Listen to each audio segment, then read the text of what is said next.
Welcome to the WTSN Sports Network. I'm John Mark Mills here with Abram Erickson for a Friday night game between Wheaton Thunder and the Washington University Bears. And Abram, what are you thinking about this game, looking just at recent matches for WashU and Wheaton and just how they're coming into this game? Yeah, I'm excited. I think this is going to be a really good game. I think these are two teams who are playing pretty well this season, and at the same time, two very different teams. The Thunder come in with a 4-2-1 record. The WashU Bears come in with a 3-1-1 record, so similar there. But the one big difference that I see is that WashU's only scored 7 goals this season, but they've only allowed 2, as opposed to the Thunder, who've scored 20 goals and allowed 8. So WashU been in a lot of narrow games, a lot of close matches, including one tie. They lost 1-0 at St. Thomas. They tied at McAllister 0-0. Then they won 3 straight against Pacific Lutheran, Illinois Wesleyan, and Dominican. So during those games, allowing only 1 goal, that was against Illinois Wesleyan, which was a 2-1 win. So over on the Thunder side, obviously we're coming off of that tie against U Chicago, that double overtime 1-1 tie, which was just a really, really fun game to watch. The Thunder able to score with just a couple minutes left in regulation to tie that one up after being down 1-0 for most of the game. U Chicago scored 18 seconds in to the game to take the 1-0 lead, and then the Thunder didn't score until somewhere around 85 minutes later when Joey Sapikiotis put in a tying goal. It sent it into the 2 overtimes. Neither team able to break that tie and score it all, but both teams coming out really fighting hard, and I was impressed with how some of our Wheaton guys responded. U Chicago, a team that had played in a ton of overtime matches already this year. 4 out of their 5 games had been in double overtime. This was the first time this Thunder team had went into overtime, and so to hang with the University of Chicago, the number 6 ranked team in Division III, was something I thought was really, really impressive. Yeah, for sure. And also worth noting that this team has also received votes to be on the top 25, so should expect them to be pretty good coming in. They're also on a 3-game winning streak coming in, so that's something to keep in mind, that they have not lost since their first game of the year. So, yeah, just all things to keep in mind going in. Yeah, and I think as well, there was maybe some hard feelings after last year's loss to WashU. It was down at their place in St. Louis, and the Thunder went down there and really just played a tough game and ended up losing in double overtime. So it was a really, really hard-fought match, kind of like that U Chicago one we talked about last night, but it went into the 107th minute was when WashU scored that game-winning goal. So a double overtime victory for WashU last year, and they've actually won the last 4 matches in a row against the Thunder here. So WashU in the last recent history is leading, but overall, this is the 38th meeting between these two teams, and the Thunder hold the advantage there. 19 wins, 14 losses, and then 4 ties. So the Thunder, the all-time leaders, but as of late, WashU has had the Thunder's number here in these games. But the Thunder obviously coming back here in Joe Bean Stadium, where they've yet to lose this year or last year. The unbeaten streak continues. The winning streak ended on Tuesday night as the University of Chicago, as we said. We had a tie between those two teams, but the unbeaten streak still moving on here at Joe Bean Stadium, this great home field for our Thunder. Yeah, definitely both these teams have strong home records and comparatively weaker road records, so it'll be interesting to see how that ends up playing out here, whether WashU can come in here and try to pick up a win on the road, or if Wheaton's going to continue that streak. And I think just looking forward to the game, that I think it's important for Wheaton to try to get off to a faster start than they were able to last game, especially because it looks like WashU kind of has a similar thing going to Chicago, whereas they score a lot of goals in the first half. They put up a lot of shots in the first half. One of their wins this year, they ended up scoring 52 seconds in. So I think for Wheaton, we really want to make sure that we are set and ready for their onslaught that they're going to face in this first half. And this is such a great defensive team. As we said, only 2 goals allowed this entire season. So the Thunder are going to have to score early in this one and get out to that early lead. We're going to send it down to the field now for the introductions of the players and also for our national anthem. We'll see you back here on the Wheaton Thunder Sports Network after this.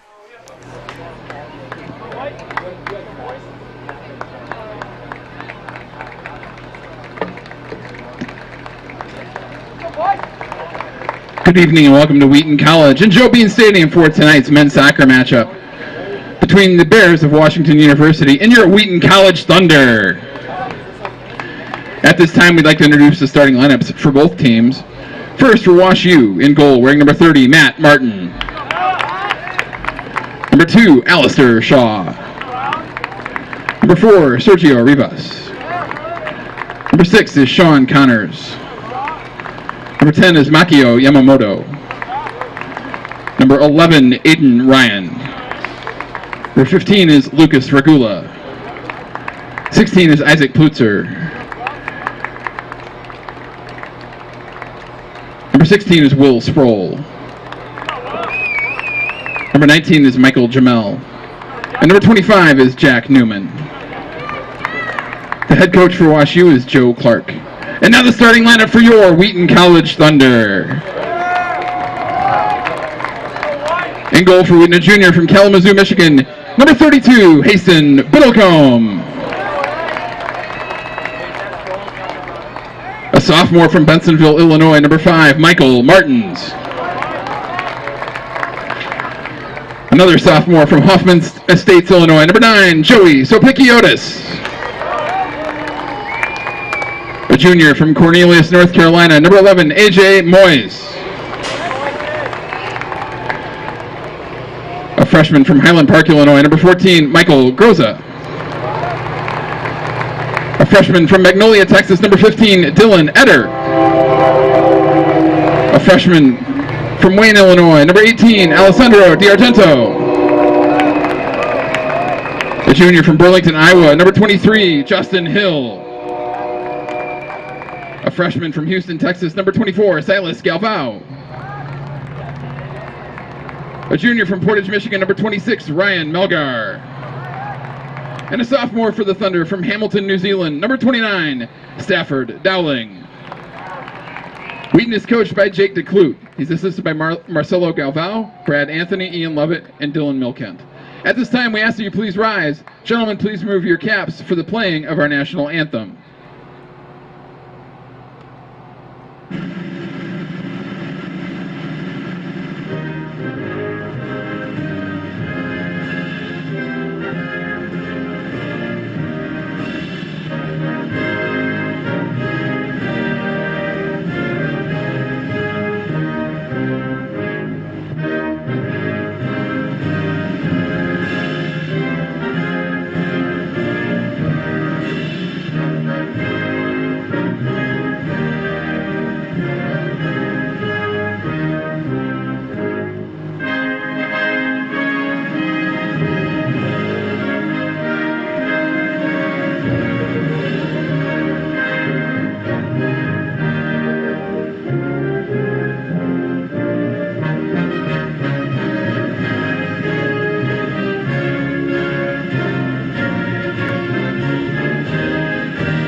All right, ladies and gentlemen, if you're just joining us, welcome into Joe Bean Stadium here on the campus of Wheaton College. My name is Abram Erickson. I'm here alongside my partner, John Mark Mills. Thanks for joining us on the Wheaton Thunder Sports Network tonight for our men's soccer matchup between the Wheaton Thunder and the Washington University Bears. It's one that we've certainly been looking forward to.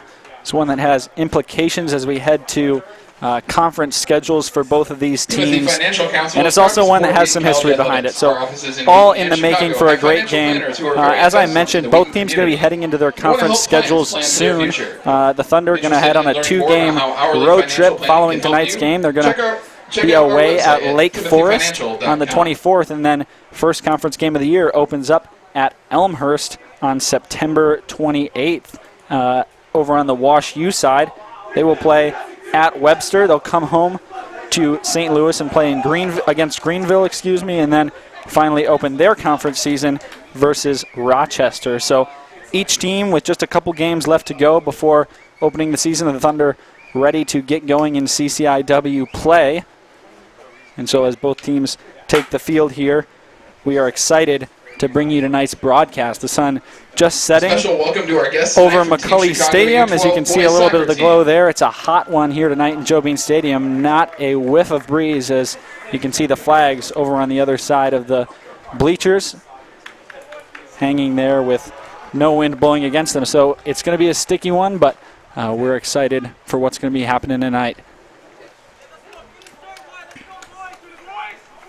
And Wash U will begin with the ball here. They will kick off first. They were in the red uniforms with the white stripe across the front, but the red shorts and the red tops, whereas the Thunder are in their normal home all whites, tops and bottoms with the blue numbers. So here we are kicking things off, and Wash U wants to send it deep early. It's met there by the Thunder. Eder goes up and flicks that header, and now we will see Galvao tip that up to Eder. Now it'll go to Sapikiotis. Sapikiotis working into the corner, and he'll flick that one up off of the sideline as he was defended there by Alistair Shaw. Wash U to throw in. It's like flicked ahead there by Newman, but it'll come right to the Thunder. Justin Hill, such a big part of this Thunder back line, will get his first touch of the night and go over to Michael Martins. Martins pass inside to Eder, who will chip it back to Hill. Hill, Martins, and Ryan Melgar forming that back line tonight, along with A.J. Moyes down here at the bottom of your screen. This ball sent up ahead, and nice touch on it, as looks like Stafford Dowling was there trying to streak inside the box, but that ball kept in bounds by a nice play by Wash U's Sergio Rivas. Thunder taking their time here, not looking to rush anything, as now Melgar tips back to Haston Biddlecombe. Yeah, and I think that's good to take our time early. Like I said about how Wash U seems to get off to fast starts, so just slowing the pace down and getting this into a more comfortable position, I think, is a really good strategy for Wheaton. Pass from Melgar does not find the feet of Silas Galvao, but it's out on Wash U. A.J. Moy is going to be called back after this throw-in, and looks like he was just a little too eager to get that one off. Referee will make him move back a couple of steps. We're now just about 2 minutes into this one. Thanks for joining us tonight on WTSN for this matchup between the Thunder and the Bears. This goes straight to the Wash U side, and Moyes will get it right back to throw in. A good defensive play made there, and now ball will be sent up ahead by Plutzer, but this is a dangerous ball inside the box. Goalkeeper getting there just before Joey Sapikiotis. See D'Argento making a play on the ball, wants to go out to Galvao. Galvao has it in the corner, flicks it up over his defender. D'Argento racing to track it down. He'll cross it in the middle, but it's cleared by the Wash U defense. Moyes working there, pokes the ball out, and a attempted tackle there by Galvao, but there's a nice one as he recovers and makes a nice tackle there. Yeah, nice pressure already. Very good. I like this start a lot. Ball sent up ahead, but Melgar able to clear this off the head right away. Down to Michael Groza. Groza working there against Connors. Connors wants to go all the way across the field, and he will. But this ball will look like be deflected off the head of Michael Martins. Or let's see, no, looks like it was number 19, Michael Jamel of Wash U, who had the last touch. Hill clearing this one once again far into the stands, and so Wash U will take possession deep in Thunder territory. Wash U throws into the box, but it's met by Martins. Melgar making a nice play on the ball, and Sapikiotis now in the center. D'Argento tried to go out to Galvao. Galvao moving backwards, not able to make a play on that. Connors chips the ball inside the box. Good job by Hill to get there before the onrushing Wash U player. Groza now trying to work against Makio Yamamoto, and Groza takes it away. Pass inside to the center circle to Eder, and now back to Melgar with 41 minutes to go in this half. Ball played up ahead to D'Argento, and there was a great ball back to Eder, and then led Galvao a little too much on that through ball. Moyes goes down as he made a little misstep. Looks like he maybe stepped onto the ball there, and so we will take just a second as he goes to his feet, but now Gilval working. Ball poked out by WashU. This one sent up ahead from Ryan. Groza now passes out to Dowling. Dowling able to track it down in the corner. Working to the inside, and now we'll go back out to Martins. Martins chips that one in, and DiArgento not able to make a play on that ball. It was a beautiful cross. DiArgento had nobody in front of him, but not able to put foot on the ball here, as you see Martin sending in this beautiful cross. Yeah, that's a great ball. You just got it. You got to get your foot on that. That's just, I mean, there's no excuse there. There's nothing else that we could have done in that play other than just try to make contact there. That was such a great pass. DiArgento obviously frustrated there, but I'm excited about the chance that Wheaton got on that one. Hopefully a night with many more of those in the future. Matt Martin, goalkeeper, sends this one deep into Thunder territory as now Hill clears it out right back towards center. Melgar now will go up ahead to Sapikiotis. Sapikiotis will let it bounce once, and then looks like it was off of Plitzer. Dowling over in the corner to Sapikiotis, back in the middle to Eder. Eder, a one-touch pass into Groza, and then the Thunder stringing some connections together as this through ball goes out to Gilval. Gilval able to get there, but takes a little bit too big of a touch as that one rolls off of the end line. He couldn't quite keep it in play. Yeah, great tic-tac-toe passing to get into the box area there, for sure. Now Martin will set up for a goal kick. He's the 6'5" sophomore. Only allowed, as we said, this WashU team allowing 2 goals on the year so far. He will send his team all the way down, most of them standing well past midfield, as that's exactly where his kick will go. Nice job by Moyes to win the 50-50 ball, and now Galval wanted to get that ball up ahead to DiArgento, but WashU able to get there. This one sent back to Martin. Martin again sends a deep ball all the way up ahead. Melgar getting a nice touch on his Sproul. There was attempting to make an attack. Biddlecombe will dribble out and send it to Martins on the far side. Martins pursued out there, but Eder steps in and makes a nice interception off that pass, and now Groza will work ahead across the midline. Groza sends a pass all the way over to the other side of the field here on the near side to Gilval. Gilval over to DiArgento. DiArgento working over the top of the box, fired off his shot that was deflected, and now Melgar will send it all the way back up. But WashU deals with it nicely. See Dowling attempting there to read that pass, and a little pressure forces a WashU turnover. Yeah, we're pressuring them into some bad plays. This is good.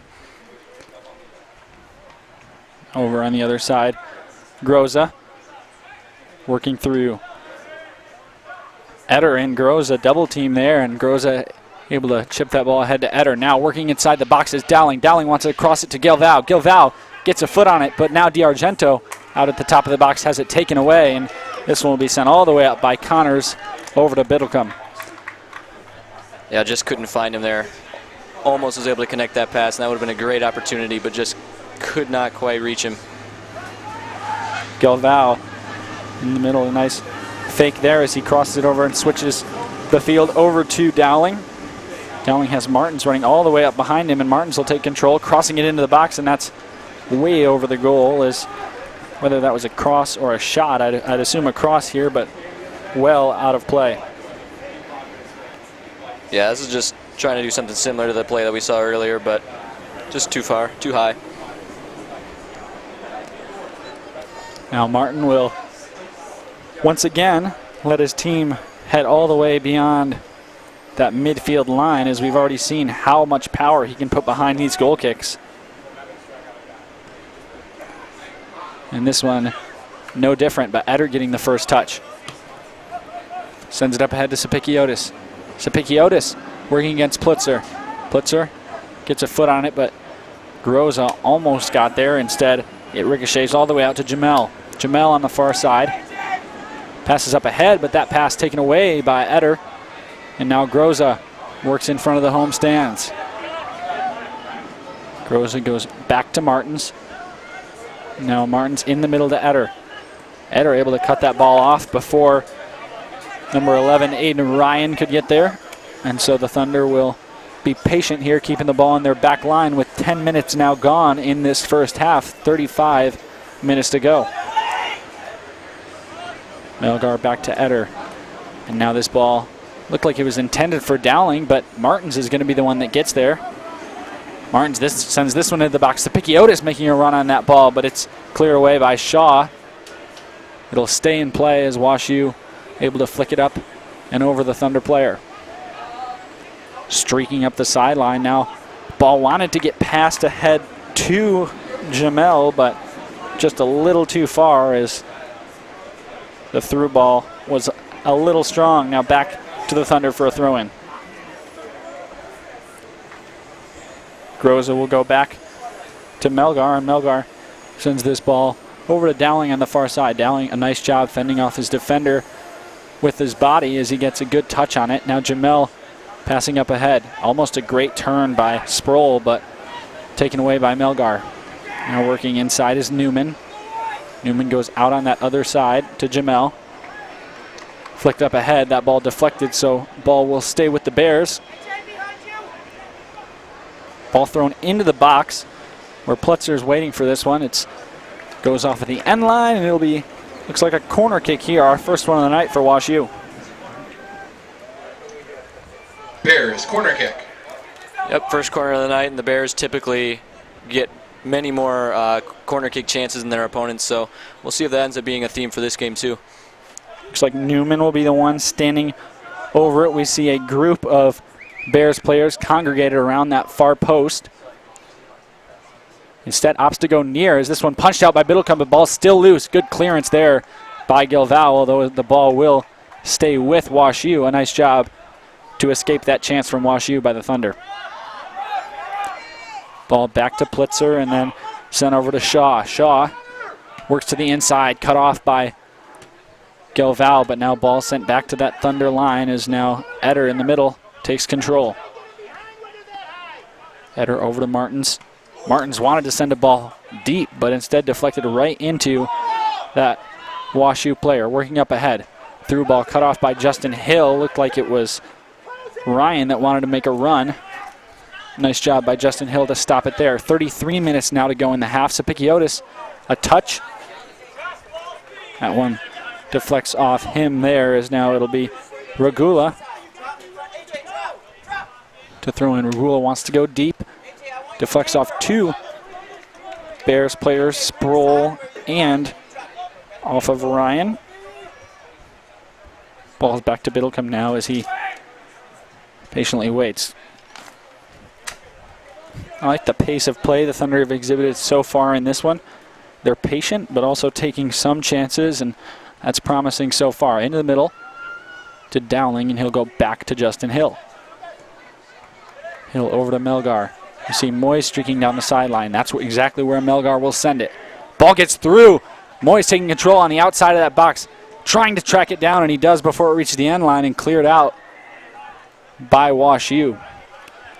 That was just such a good pass right there. It was another great pass, but he also just could not seem to corral the ball at the end there. We've had a few plays like that where the pass has been great, but the finish off of it has not been.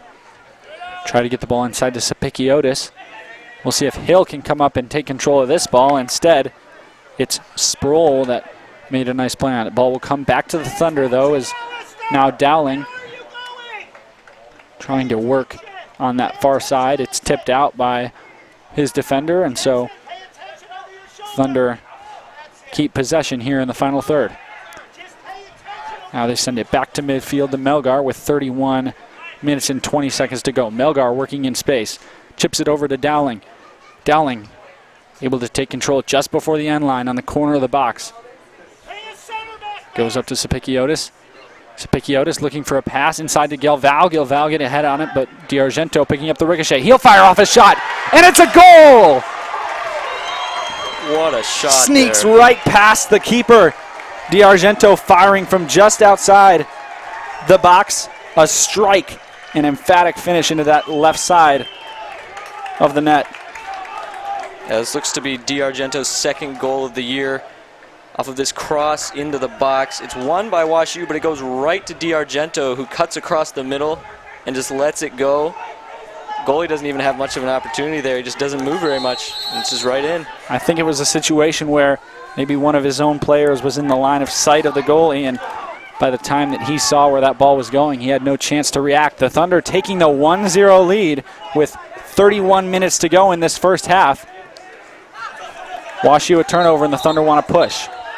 Although now we hear the referee calling that one back, awarding the ball to WashU.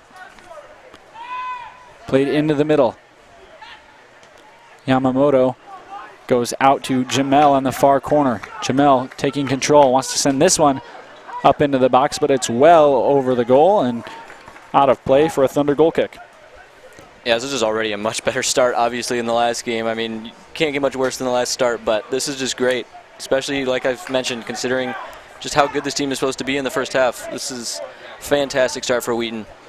And the Thunder now putting up what is the third goal allowed by WashU during their season. Gilval takes control on this near side, and he goes down. That's certainly a foul there, is taken down on that challenge by the WashU defender. It'll be a free kick here in a favorable position for the Thunder.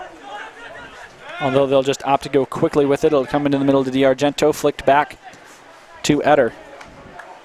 Over to Martins on that far side. Ball in the middle, and we already see Eder now going over to Gilval. Gilval able to get it down, and now he fired a rocket that was intended for Moyes, but it ricochets right off of the chest of Lucas Regula. So it'll be a corner kick here for the Thunder, their first of the night. Another chance here after already putting one up on the board. Michael Groza standing over this one. We see at least one Thunder player there in front of the goalkeeper and two more congregated around that far post. And some confusion here on the sideline for Wheaton. Doesn't look like they have the positioning that they want. Ball goes out. Able to get a touch on it was Dowling, but it'll be sent off that end line where Plitzer will just let that one go for a goal kick. Yeah, I think you were right. The start of the season by number 18, Alessandro DiArgento. Like you said, John Mark, maybe just a little confusion there as the Thunder looked a little mixed up as they wanted to set up some type of play for that corner kick, but couldn't really quite get anything going by the time that Groza sent that ball in. In the meantime, Joe Bean Stadium beginning to fill up here on a Friday night. Weekend games pretty well attended here at Joe Bean, and so we see a student section beginning to form, and many of them will be arriving to see the Thunder taking this early 1-0 lead now with just 28 minutes to go in the first half.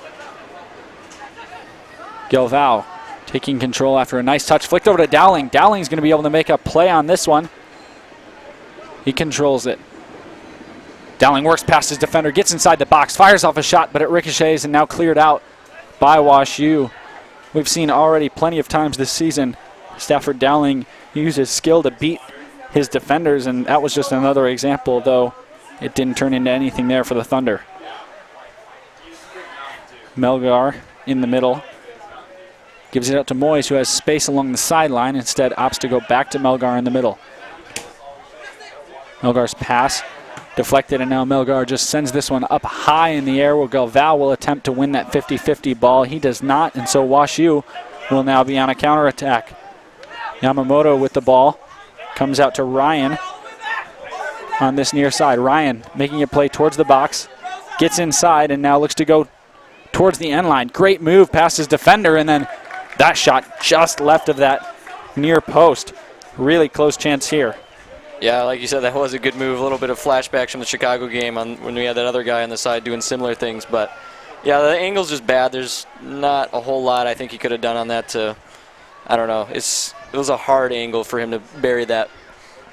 But good moves nonetheless. And what it looked like was that Biddlecombe had that one covered up pretty well. He was sitting right on that near post. I don't think there was any way that he was going to sneak that one past Biddlecombe, even if it was on frame.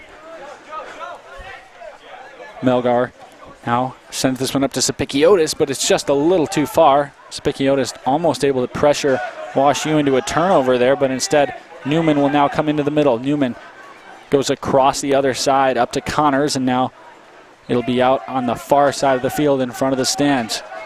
Go back to Plutzer. Ball sent into the box. Biddlecombe will handle this one easily. Biddlecombe goes over to Etter. Etter over to Martins on that far side, and now back to Hill around the corner of the box. He will switch the field to Melgar. Ball going back and forth between the two juniors.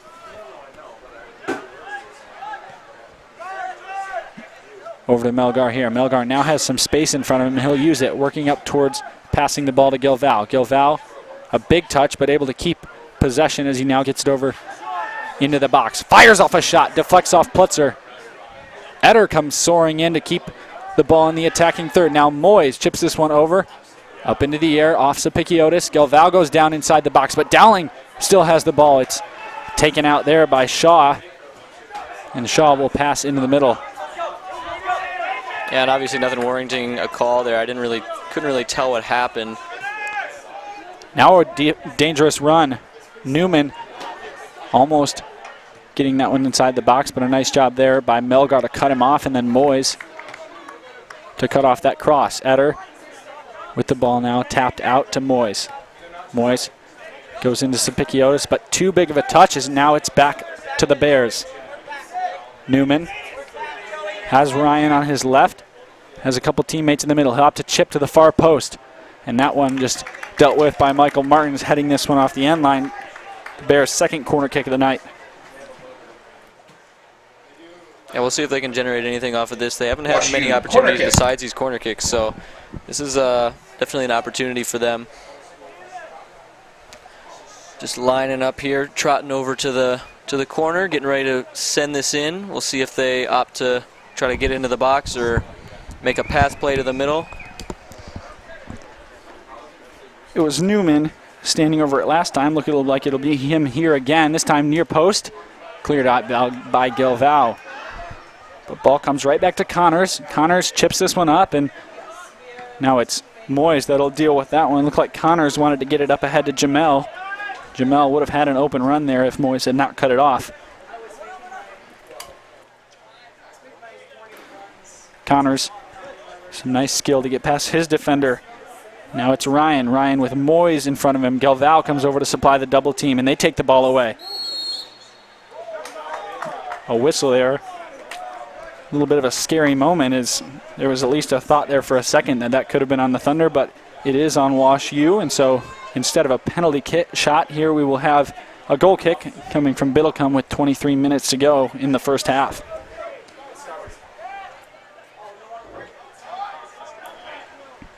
Justin Hill switches back to Melgar, and we've seen a lot of this passing between the back line, and now with a 1-0 lead, the Thunder a little more comfortable. Over to Martins. Martins streaking ahead and left the ball behind there and has to come back and get it to pass to Hill. Hill up to Groza. Groza, a nice touch off of his chest, and now he's working against his defender. Goes over in the corner. Sapikiotis. Sapikiotis has the ball taken right away from him by Rivas and then commits the foul, so Wash U will keep the ball. Looks like it'll be Plutzer who heads over to take the free kick. Actually, they'll leave it for Martin, the goalkeeper. Martin not had a lot of action on the night, apart from the goal. The Thunder not able to put a ton of shots on frame, but only one has mattered thus far, and that's the one that gave them the 1-0 lead. Ball sent up and first touch by D'Argento. D'Argento down to Moyes. Moyes, nice pass inside to Dowling. Dowling working with Groza on his left as well as Sapikiotis. Tries to go over to D'Argento. Instead, cleared out by Yamamoto. Thunder recover. Etter chips up ahead, and that ball flicked up. Gilval will control it in the corner. Gilval gets past his defender, crosses the ball inside, and Michael Groza almost able to make a play on that ball, but cleared out by the WashU defense. We'll have a couple substitutions here. Our first of the night, Will Woodfin, the senior, will come in. Looks like he'll replace Gil Vow.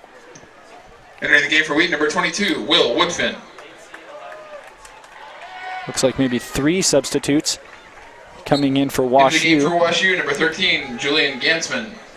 Also into the game for the Bears, number 20, Armando Sanchez-Candy. And number 26, Yeah, number 13, Alex Ganson, Smith. it should be noted, is the current leading goal scorer for WashU, as well as the leading, who has the most shot attempts on the team as well. So that's a pretty impactful substitution that they're making already. WashU opting to get their leading scorer in the game here. They certainly don't want to head into halftime down 1-0, as looks like it's Martin's called for the clear foul over on the far side underneath the bleachers. Plutzer now comes into the middle to Connors. Connors comes down to this near side to Regula, and Will Woodfin makes a good defensive play there, sending that ball out of play. Now Gansman comes back in. Ball chipped up ahead, and a great pass up ahead to Gansman. Gansman has space inside the box, crosses it, but cut off by Hill. Ball will stay inside. And a nice job by Melgar to cut that ball off at the top of the box. Now Sapikiotis trying to make a run. Plutzer will get past and just tip that back to Martin, the goalkeeper, who will now send it out to Shaw. Plutzer back to Martin, and Sapikiotis just trying to torment Martin there as he makes a charge at every play. Moyes comes up and takes this ball away from WashU, but they're able to get it right back. And now ball gets past Moyes. Gansman barely able to keep it in play, but he will, as now he has a couple players sitting in the box. He comes in and clears that one out.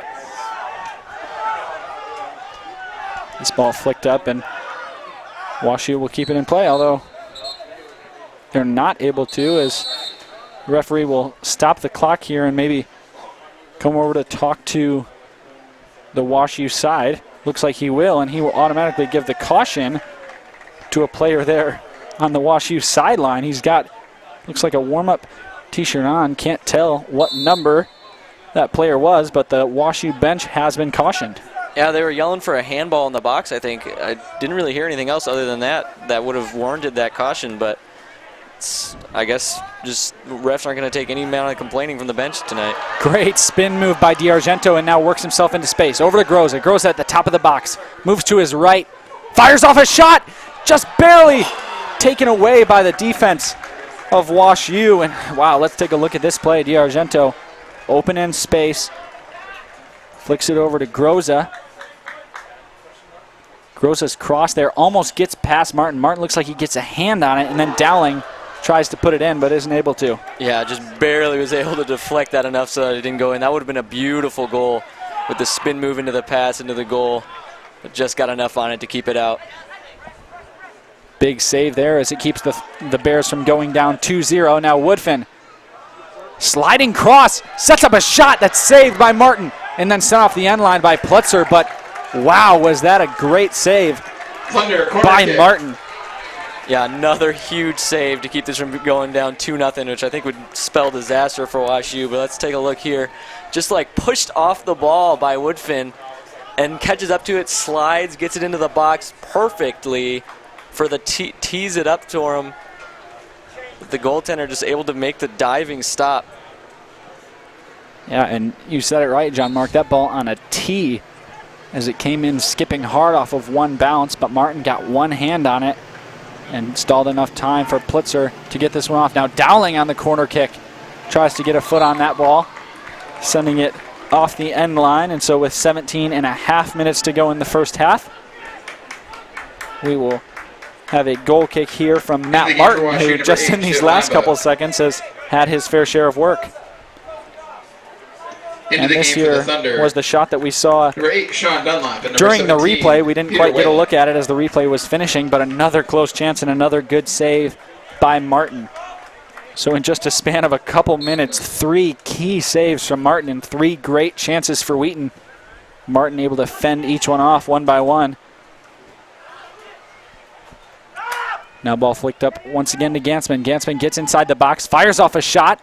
Biddlecombe swallowing it up as it headed for that far post. Good save by Biddlecombe.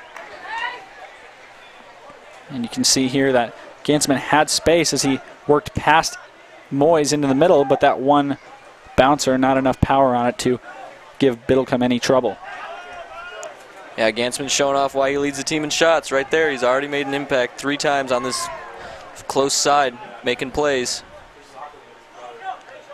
Biddlecombe down to Melgar. Melgar comes into the middle to Woodfin. Woodfin wanted to send it up ahead to Moyes, but Moyes not on the same page. And so that ball rolls harmlessly off the sideline and out of touch. Lamba just checks in. Number 8 for WashU, and there's a foul committed by number 18, Will Sproul. Peter Whalen has checked in for the Thunder. Number 17, another senior here, along with Will Woodfin, and then number 2, Missiker Wingate, a senior looking to check in here at the next opportunity for the Thunder. Melgar taking the free kick. Sends this one over to the far side, and not enough power on it to get it to where he wanted it to go.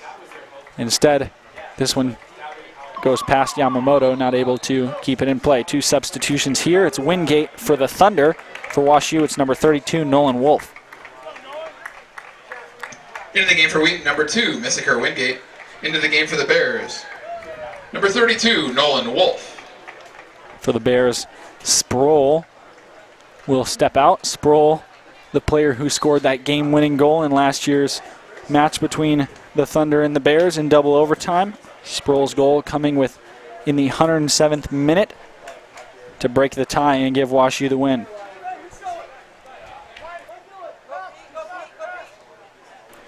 Biddlecombe nowhere to go but Eder right in front of him, out over to Hill now. Hill gets that ball up to Martins. Martins now to Eder and back to Hill. He'll switch the field. Down to Melgar. Melgar has Moyes on his left. Good pass inside to Sean Dunlop, who just joined this Thunder squad on the field. Whalen coming inside for a nice run, but he goes down after some contact by a WashU player. Moyes winning this ball away from the Bears. And now Eder will go back to Hill to regroup. Biddlecombe now has 2 WashU defenders coming up on him, and that pass not on target as Wingate luckily able to come and take that one away from Smith. Ball sent up ahead. Now Dowling is going to get a chance to get it. He's past the goalkeeper. No one's in the goal as now Dowling works to get through. And Dowling taken down by Martin there. Thought we had heard a whistle for a second, but nothing as WashU escapes a dangerous opportunity from the Thunder. Ball now up ahead. Wolf works and has some space here, sends it into Gansman. Gansman gets a touch on it, but it ricochets outside the box where Martins will clear this one to midfield. Dowling trying to make a play on this ball over Plutzer. Plutzer doing a nice job shielding Dowling there with his body, and then we will hear a whistle. Foul here. We'll see who this one's on. Yeah, and here's the replay of this play. Goalie comes out just too far, but looks like good D here by number 2, and then slides in, knocks Dowling over. No call, and just can't get it by Shaw for WashU. I thought for sure that was just going to be an easy goal, but that's well played by the defender there. Yeah, that's a lot of hustle. As you saw, Shaw immediately made a beeline for that goal and sat down on the line, waiting for Martin to return, which he ultimately did. Martin now sends this one deep. Moyes and Gansman coming up there. Moyes gives that header back to Biddlecombe. We've got 12 minutes and 30 seconds to go in this first half, and the crowd just continues to grow at Joe Bean Stadium. Plutzman gets the header there. Comes into the middle, and then Hill will come off a touch from Dunlop. Wingate trying to win this ball. Instead, it gets through and goes over to Sanchez Conde. Sanchez Conde goes back to Martin. Martin into the middle. Moyes the only one there to get a touch on it. Woodfin coming up here. Wanted to flick it up ahead, but Whalen not there for the Thunder. Over to Plutzman, and now Plutzman just sends this one high up in the air. We'll see if Whalen can get this one. He does. Sends it up to WashU, though, as Woodfin couldn't make it there in time. And then now ball gets past Martins. Over on the far side, it's Smith. That ball rolling off the sideline is, I had thought for sure Smith was going to be able to get there and make a play on it, but that ball just continued to skip over the sideline. Now Hill has to make a decision and just sends this one sailing all the way over the other side of the field. Woodfin, a great play to stay on the ground as his defender went up in the air to try to make a play on that ball. Woodfin into the center to Dunlop. Dunlop has space in front of him, fires off a shot, and his left-footed attempt will be way outside of the crossbar. Yeah, Woodfin here drops it off to Dunlop. He's got space, but not enough to get in a zone where he could really have a dangerous opportunity. Wonder if he maybe should have passed it off, or not sure if that shot was the right idea. What do you think, Abram? Yeah, I mean, I think that's great. The Thunder are being aggressive here, even with the 1-0 lead, but I think the defender in front of him was actually backing off, so I think Dunlop had some space to maybe push that ball up one more time, take one more touch, get a little closer to the box, and then maybe fire off that shot. Now, hear a whistle on the far side. And it'll be a free kick for Wash U as the foul was against Wheaton. Ball comes back to Plutzman. Into the middle to Connors. Now, Wingate and Whalen trying to make a play there. Martin sends it up ahead. Dowling controls it. He's got 3 Wash U defenders in front of him. Waits for Woodfin and Whalen to catch up with him. Now dumps it off to Dunlop. Dunlop goes back inside to Dowling. A good job by Connors to come over and take that ball away. Sent up here. Now Wolf will dump it down to Gansman. Gansman has Wolf in front of him on his left, but opts to go back to Lamba. Lamba over into the middle to Plutz.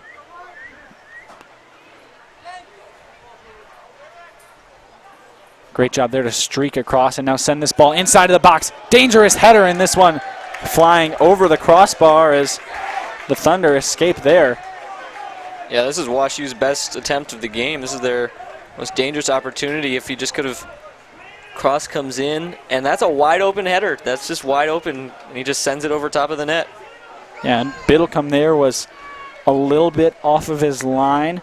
Didn't end up having to make any play on the ball as it soared well over the crossbar, but it was one-on-one.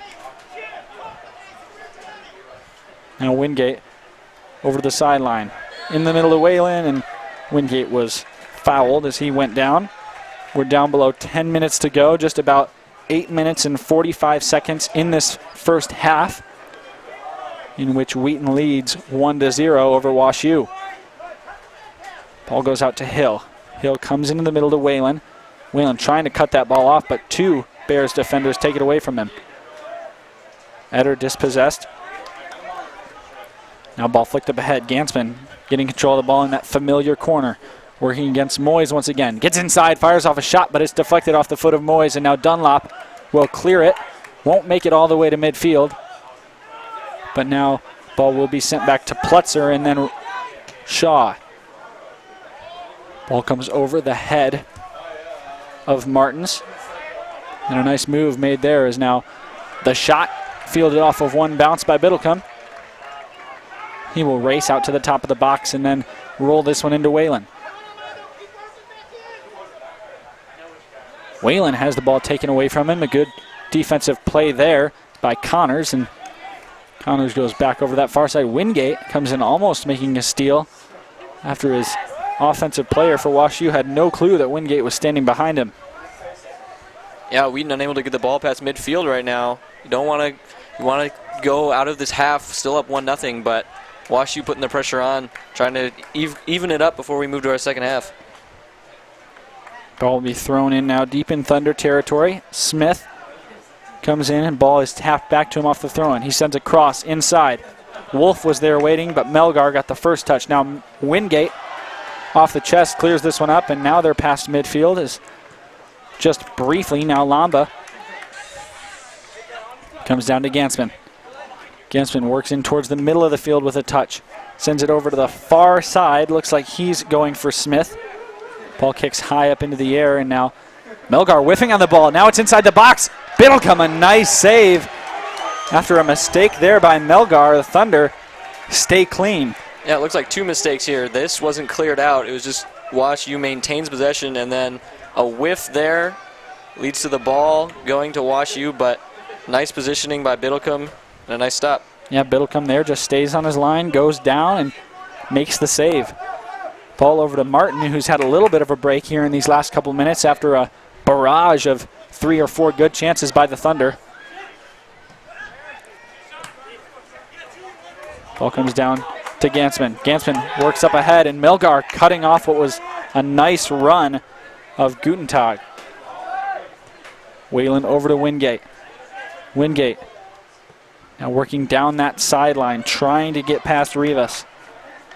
He does and works inside the middle. Fires off a shot, and this one will go over even the nets up there, keeping that ball off the public safety building, but I think that's a case of that ball just staying a little too out front of Wingate as he tries to send that one away. Now we have a bunch of substitutes coming in for the Thunder. We see Ben Ferraro take the field along with Wes Bavard. Christian Holland comes on, as well as Isaiah Clausen. Into the game for Wheaton, number 36, Drew Beamer. Number 37, Ben Ferraro. Also into the game for the Thunder, number 27, Isaiah Clausen. Number 19, Wes Bavard. And number 12, Christian Holland.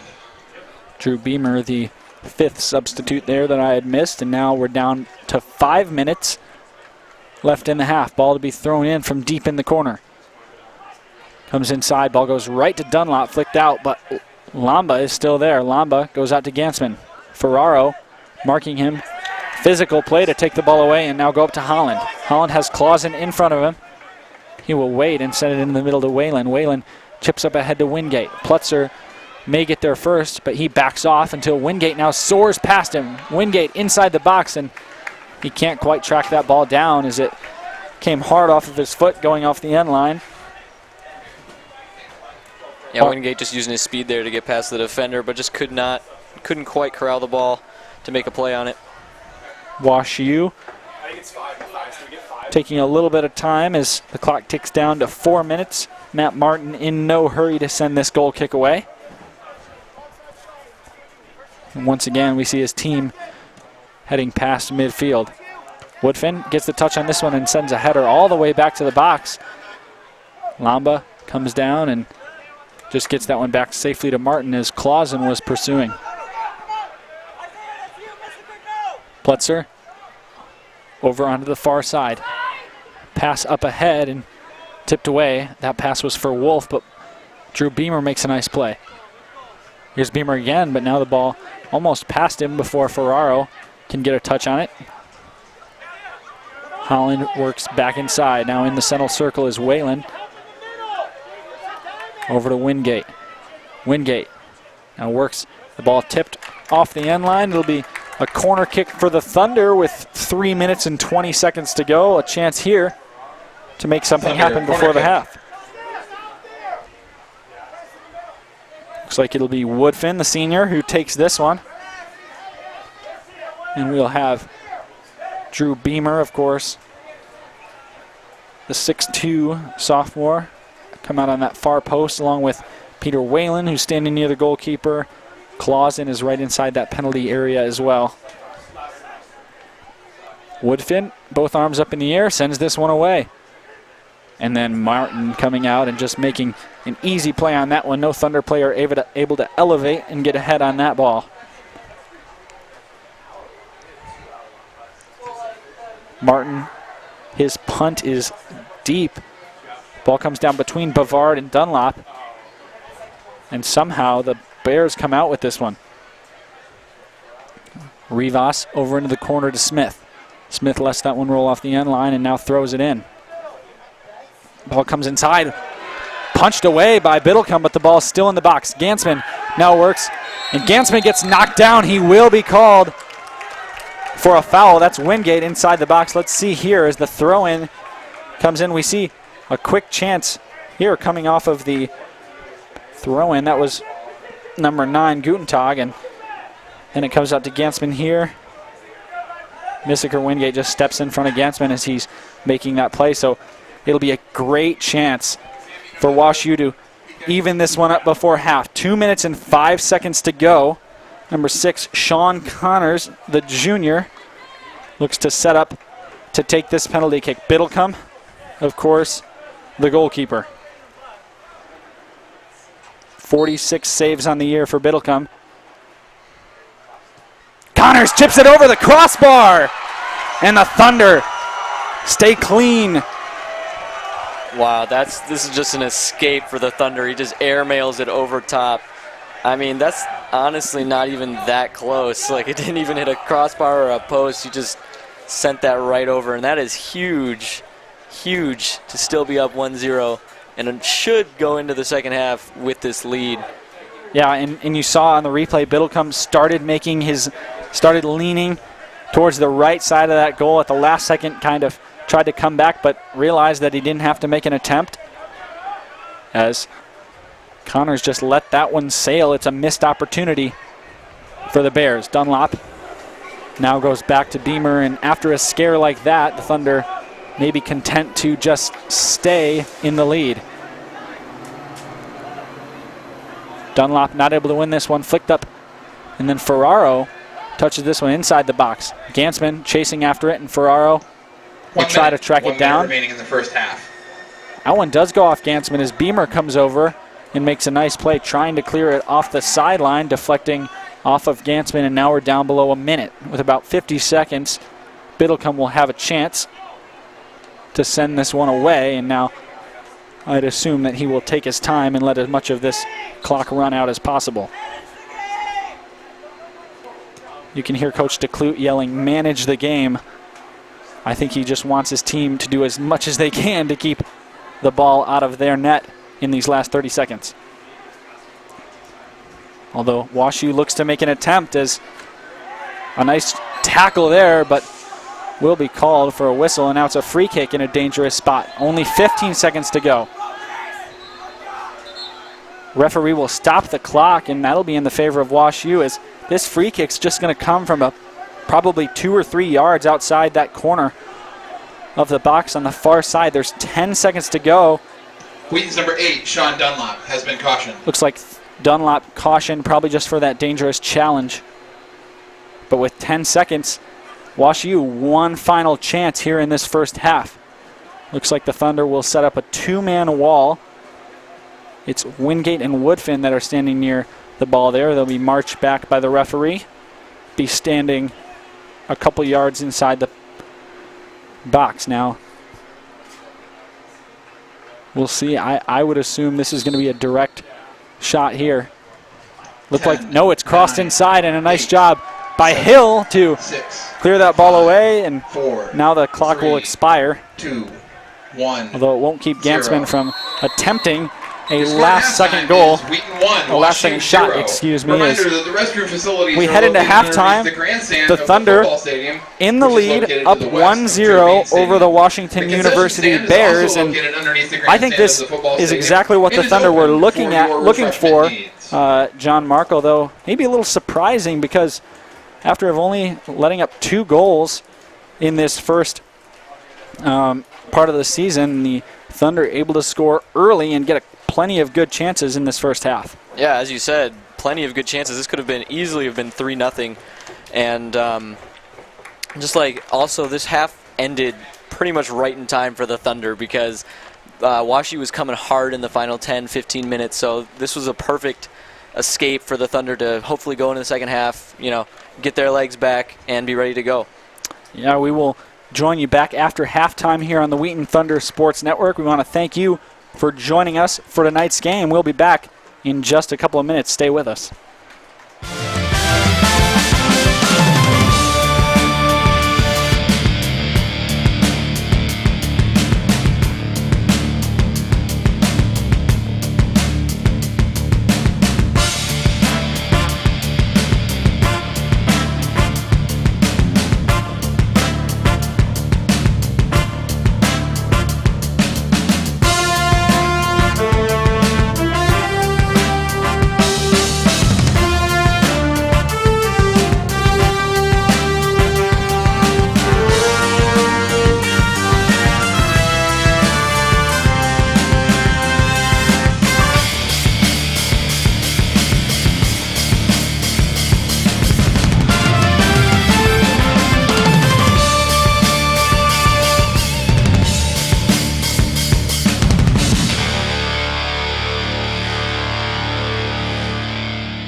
Every day, as students attend chapel, meet friends for lunch, or raise their hands in class, they encounter the Wheaton Fund at work, ensuring the excellence of their Wheaton College experience. Because of the Wheaton Fund. Because of the Wheaton Fund. Because of the Wheaton Fund. Because of the Wheaton Fund, Wheaton students receive a Christ-centered liberal arts education, led by world-class faculty, preparing them for a variety of kingdom vocations. Because of the Wheaton Fund, all Wheaton students can grow in their faith through chapel, small groups, and real-world ministry experiences. Because of the Wheaton Fund, students can participate in a more holistic Wheaton experience through extracurricular activities such as clubs, athletics, student government, and more. Because of the Wheaton Fund, students get to live, learn, and play in world-class facilities. Everything from light bulbs illuminating late-night study sessions to lab equipment fueling discovery in Myers Science Center. It is made possible by the Wheaton Fund. Because of the Wheaton Fund, the total excellence of a Wheaton education is made affordable for all of our students. And that's only possible when family, friends, parents, alumni give generously to the Wheaton Fund. Because of you, lives are being transformed each and every day on this campus. People that will lead society and serve the church in the next generation. Because of the Wheaton Fund. Because of you.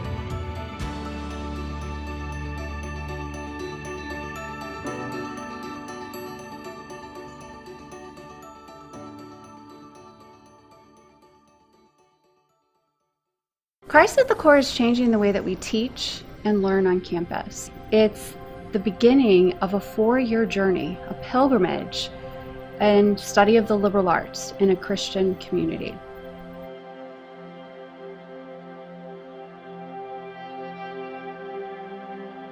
The first time I heard about the core seminar was in my spring connection of my senior year. So what really stood out to me was what they said that went along the lines of, in order to know your career, you first have to know your identity.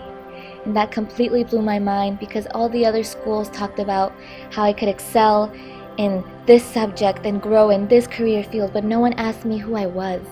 Through the seminar and through my professor, Dr. Keith Johnson, I've learned that being a student is a vocation, it is a calling. The Lord has placed me here and my classmates here for a reason. The first year seminar is really built around introducing what we mean by Christian liberal arts. And that is not just to study that, but to actually do it. As we read texts, think about great ideas, refine our writing, make arguments, listen respectfully to students that differ from one another. So homework wasn't a chore.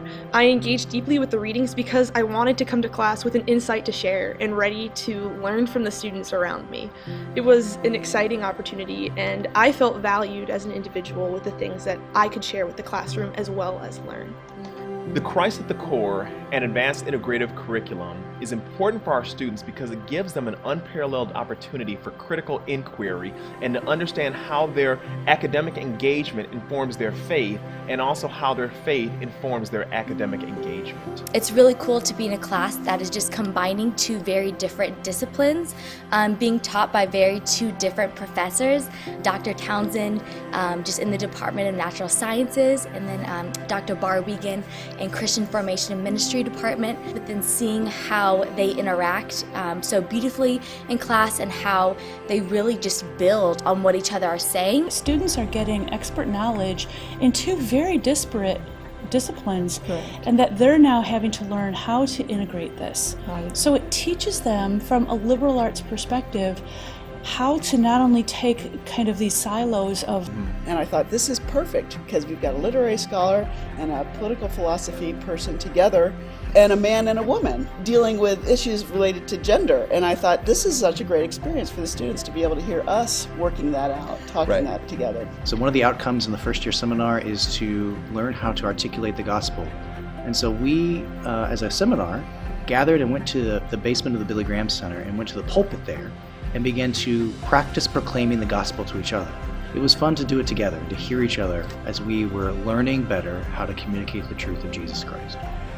Part of the seminar experience is that we really build a community over the semester that we are together. One of my favorite memories from core class was actually not during class, but one night when Dr. Lauber, my core professor, had us over to his house for dinner. And community really built around that. Having food, having coffee, and having our textbooks in front of us. This was a really impactful experience because as a freshman first semester, it was so nice to have a night where I could spend time in a home with a family eating dinner. Dr. Lauber really showed that he first cared about us as people and then as students, which made my core experience even more impactful and started off my freshman year really well. And ultimately, this is what it's about: an education for life, a preparation for a life of service, because Christ truly is at the core of what we're doing here.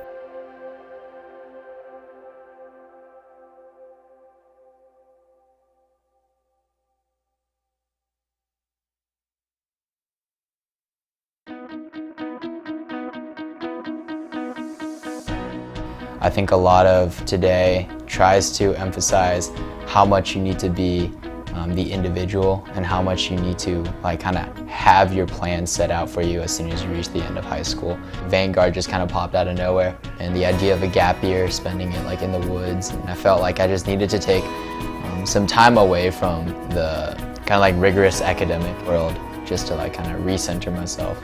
I feel like this is probably one of the best decisions I've ever made, was to take a gap year.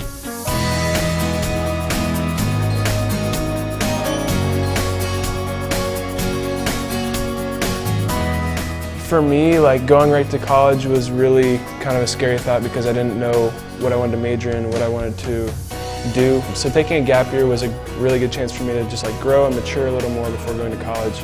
Once a month we would have professors from Wheaton come up and run a seminar, and those were exploring big questions of faith or big questions that millennials face. Also, just the Vanguard community itself is really tight, and we became kind of like a family. I'm very thankful for these people who are willing to push me, but just care for me so deeply, and definitely I think something unique to this place, to Honey Rock, and to Vanguard as a program. Basically the whole year was one immersion trip, being here in the Northwoods and interacting with the local community here. Another was going to the Dominican Republic. It was learning and delving deeper into my faith, but without grades and without this pressure that I've always felt to perform. And I think having the opportunity to learn in such an intimate setting has influenced me in a really positive way. I think what Vanguard does is it helps you to really discover your true potential and help you to kind of define your own calling. It's a year of your life, yeah, and you might think, oh, this will set me behind all my friends, but it won't. At this stage in life, you're still so young, and there's still so much time to explore the world and to see what you want to study, and you'll have your 4 years of college, but you don't need to rush into that. The person I am now compared to the person at the beginning is different in a lot of ways, but probably one of the most important ways would just be less anxiety about the future and more of just present-mindedness and openness to what God is doing and what His plan is from here. Yeah, I definitely think, looking back on it, taking a gap year and doing Vanguard was the best decision of my life.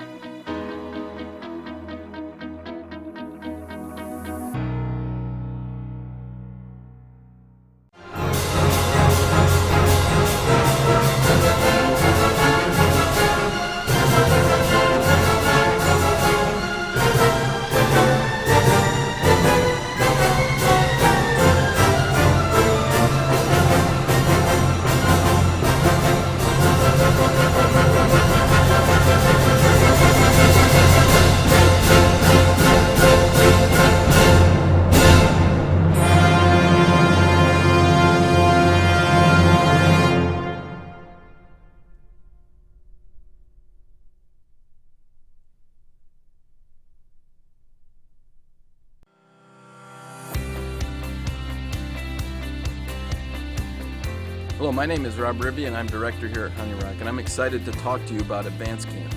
Advanced Camp is one of the most unique and powerful programs at Honey Rock, and it is at a critical time for young people between junior high and high school, and helping to equip and prepare them to manage that significant transition. It's a 3-week program that has a wilderness trip, some significant in-camp experiences around our activity areas and Bible studies, and then thirdly has a significant service component. The whole goal of the program is to prepare them and help them understand who they are and how they can stand for Christ and live in healthy and whole ways as they enter the significant years of high school. I think it is one of the best investments you can make at this important time in their lives. We hope to see you next summer. God bless.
Welcome back to the WTSN Sports Network. I'm John Mark Mills here with Abram Erickson, currently sitting 1-0 advantage for the Thunder after some close opportunities for WashU to end the first half. Thunder kind of just escaping that first half with this 1-0 lead. What would you say that you're looking for in the second half, Abram? I think the Thunder still need to push. I think that, a 1-0 lead is great, and this WashU team, at least historically this season, has not put up a ton of goals. They've only had 7 on the year across 5 games, so it's not like they're by any means a scoring machine, but they had so many good chances in that first half that I think it's very possible that they could put another one in here and tie this game up. So for the Thunder, I think a 1-goal lead may not be enough, and it's certainly not enough if you want some insurance. And so I think the Thunder have to push, do what they were doing at the beginning of that half, and just trying to be patient, but at the same time getting the ball up ahead, putting the ball at the feet of players like Stafford Dowling and D'Argento, of course, who had the goal earlier. But I really like the patience that they did play with, really not forcing anything and letting the ball just kind of go between Hill and Melgar and Biddlecombe at times when that was needed, but then pushing up when they had their opportunities. So with WashU really finishing that half pretty strongly, despite the missed penalty kick there, it was certainly getting to a point where WashU was just in that attacking third for minutes upon end, and that's something that the Thunder just can't have if they want to win this game. Yeah, and for WashU, we do have number 13 Gansman starting this half, which he did not start the first half. I guess for whatever reason they don't like him in that position, but he will start the second half. Once again, their leading scorer, and he was able to get a lot done, I thought, in that first half when he did come in. So he'll be out here starting for WashU on that far side. Wheaton just breaking the huddle, getting ready to go, walking up to the line. WashU's been there for a little while. Wheaton making him wait a little bit, but we're getting ready to get underway for this second half. And it'll be Wheaton starting off with the ball. Whistle goes, and we're underway.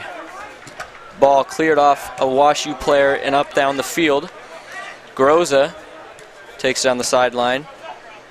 Boots it up, pass running is Dowling, trying to beat his man. He does beat his man into the box, sends it towards the middle, and it deflects out of play for a quick corner kick for WashU. Yeah, I mean, this is exactly what I'm talking about. The Thunder aggressive right off the kickoff as they look to get the ball right at the feet of Dowling. Dowling works inside, tries to cross it in, and what it ends up being is a corner kick and an early opportunity in the second half for the Thunder. Definitely Groza standing over that ball. Hand up, cleared into the box, and punched away by the goalkeeper, Matt Martin.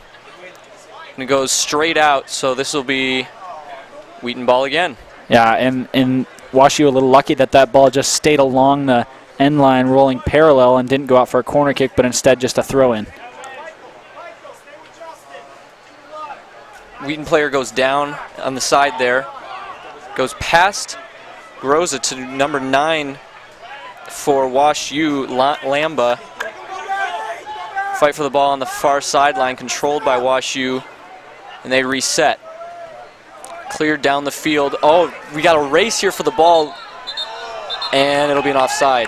Yeah, and I think you could see it as just started his run a little too early there. It was going to be a nice chance, but the Thunder saved by the offside flag. 23 Hill with the ball. Passes over to Martins. Down the line to Dowling. Martins goes back to Hill. Hill quarterbacking a lot of plays from this defensive end for Wheaton. Very integral player for the Thunder. Up the sideline and cleared down. Straight, nice pass, fed through. Wheaton picks up the ball into the center to Groza. Groza cuts across, shot is in! What a shot, the perfectly placed, threads the needle from Groza just out of the reach of the goaltender Martin. Yeah, and I wanted the Thunder to be aggressive. I didn't think it would come out like this. Scoring within the first couple minutes of this second half, and we'll see it on the replay here. Great pass up ahead to Galval. Galval keeps control and sends a great ball over to Groza.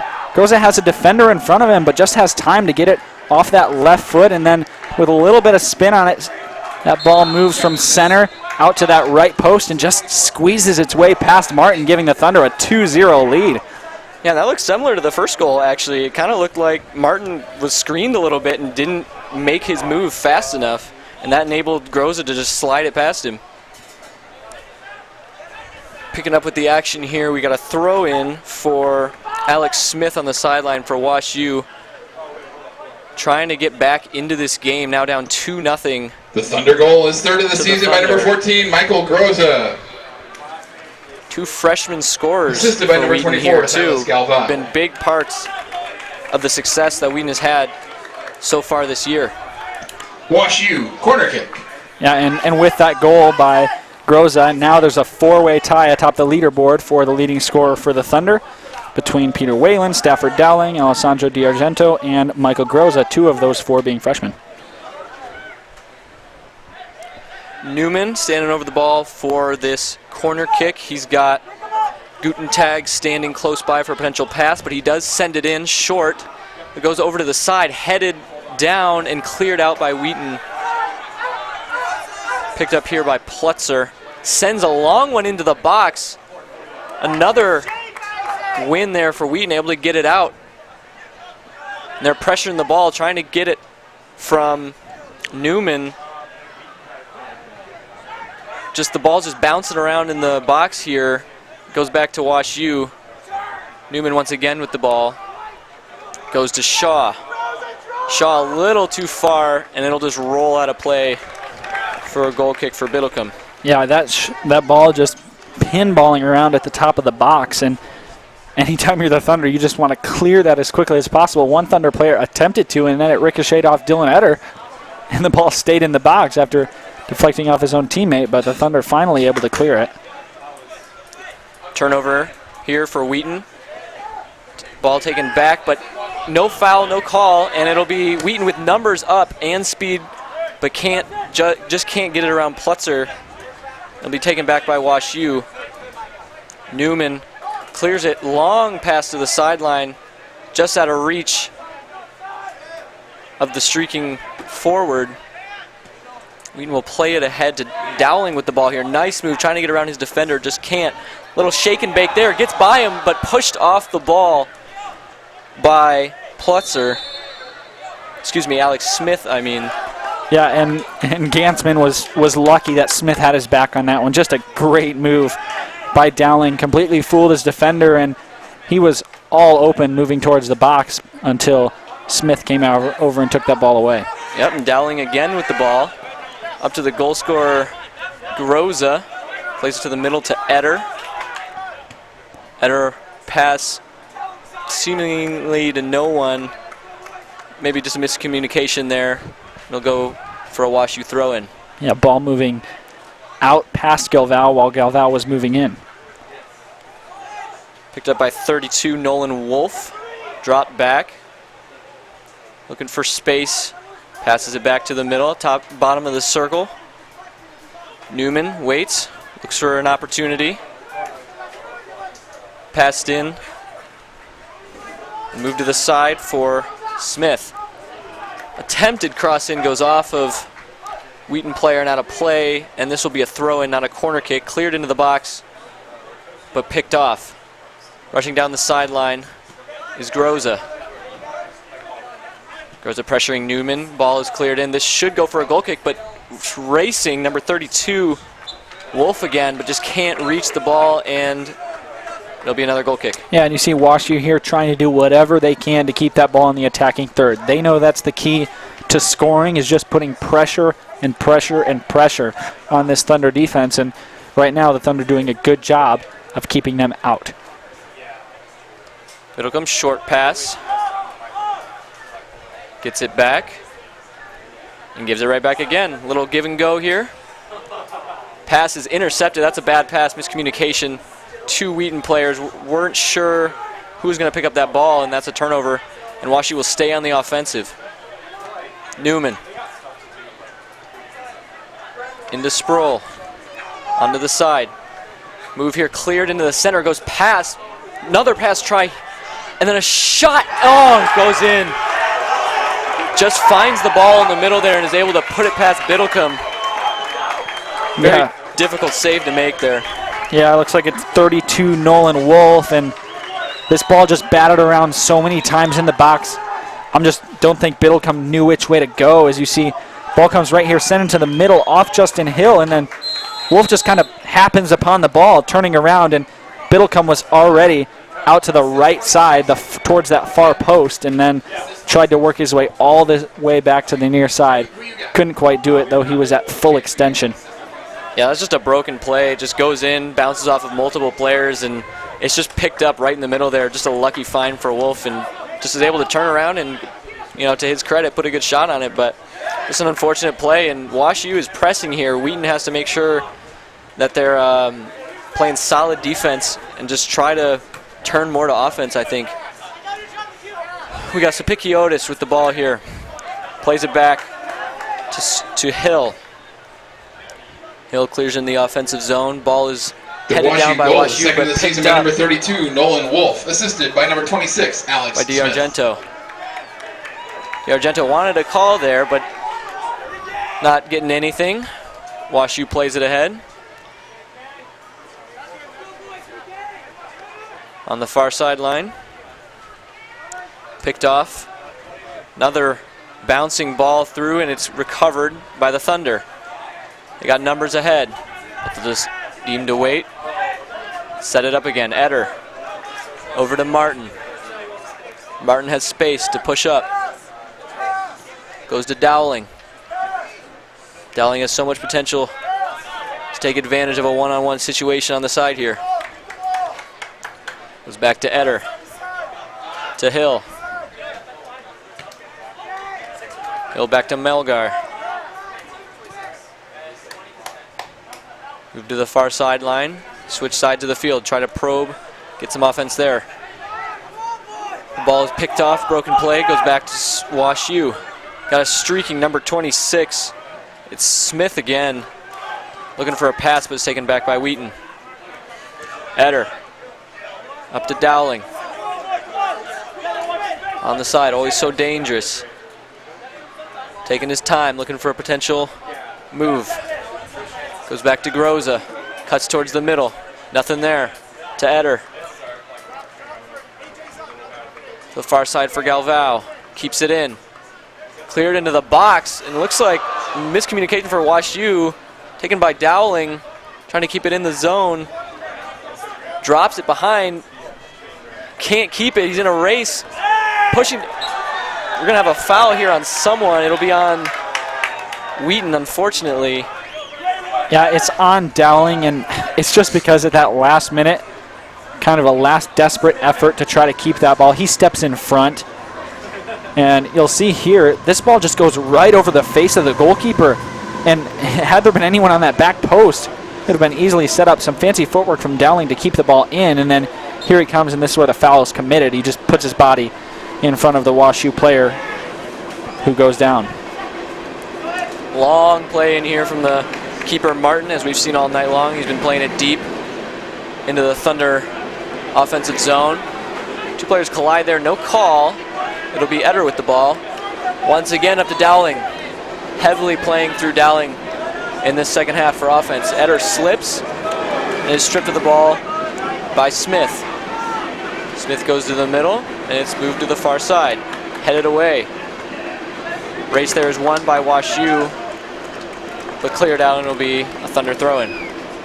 Yeah, and the Thunder look like they're maybe on their heels a little bit after that goal, going up 2-0. Such a big momentum boost, but that momentum taken away immediately by the quick answer from WashU. They need to settle back down and get a couple more dangerous chances on offensively as they're just kind of sitting back and letting WashU to come to them here. Yeah, and we have like the whole team lined up for WashU on the sideline to come in to sub into the game. 7 players standing here waiting to get in. We saw 5 for Wheaton in the first half, but WashU, not to be outdone, is going to put 7 players into the game at one time. Now Eder. Eder with the ball to Groza. So obviously going to Dowling. This is the move. Dowling on the side with the moves. Gets past his man, cuts to the middle, has a shot far over onto the football field. I got him. Yeah, and we know how much Stafford Dowling can do, and he shows flashes of it here, although when he gets over to take this shot, it's just not anywhere on target, and you see him kind of put his head down there, maybe realize that wasn't the best shot possible, but I do like the aggressiveness. I mean, when you get into that mode and you're just going through people, you want to finish it off. I think that's probably what he was thinking. Usually thinking shot when you're making moves like that. And yeah, so these 7 subs come in for WashU, give their team an entire new look. Wheaton, meanwhile, has the same composition. Back to Eder, to Melgar, up to Groza. Groza gets the ball chipped away from him and just can't slide and maintain the ball. WashU pushing forward. Number 20. Condi plays it into the side. Got a whistle here. Not sure where the foul was, but it'll be free kick for Wheaton. Yeah, I didn't see it either. Either way, it goes back to the Thunder. Yeah, nonetheless, Wheaton will take the ball and look to push forward. Hill with the ball. Up close pass, almost picked off, goes to Groza. Groza trying to make something out of nothing, gets pushed from the back. That'll be another free kick. I did see that one. That one was pretty obvious. That one was more evident, yes. Back to Martins. Martins, 1-on-2, gets the ball back, and we have another call that I didn't see. That one, it just looked like the WashU player using his hands there, putting the hand around the waist of Martins as Martins went on to try to make a play on that ball. Maybe got a little handful of jersey as well. Hill, with the fake. Another foul here. 3rd or 4th in a row. You can hear Coach DeClute yelling, "Get it moving," as just slowly marching up the field after each foul. Free kick by free kick. They will get down the field, but it's taken by WashU. Connors with the ball. The man who had the opportunity to try to tie this game early in the first half, or late in the first half, I should say. Dowling with the ball on the close side. Back to Martins, to Eder. Martins will play it up to Dowling. Nice touch, out of danger. He's playing a little 2-on-2 here on the sideline, but it's taken, and another foul. Yeah, and number 18 for WashU, Will Sproul, not happy, still motioning towards the referee, as that call did maybe come a little bit late, and now just a complete miscommunication as maybe Martins was not ready for that one. He's going to take a knee now. Maybe get looked at by the training staff. Yeah, Martins was motioning to the bench to come off for an injury and just was not looking at the play, and Smith made the pass, went out of bounds. We will have number 37. Injury substitution for the Ben Thunder, Ferraro 37, coming Ben in Ferraro. for Martins.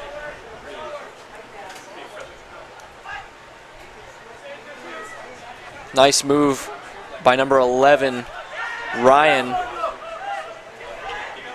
Cutting towards the middle, trying to get open for his teammate. Surrounded by 3 Wheaton players, Ryan takes it back out, pivots towards to face the net. Back to the side for Mitchell Gremmel. Gremmel working on this sideline, but it's taken by Ferraro. He plays it off. Gemmel out of play for a Wheaton throw-in. Yeah, and it's now 15 minutes gone in this second half, and it's been exciting 15 minutes. There's only about 29 and a half minutes to go in this game. Both teams putting up goals, and Thunder first moving up to the 2-0 lead, and now Wash U responding to cut the deficit back to 1. Ferraro with the ball, battling with Gemmel there. Ball taken, cut into the middle, moved out for Gemmel. Once again on this sideline, clears it into the box, low, and it's able to be cleared by by Hill.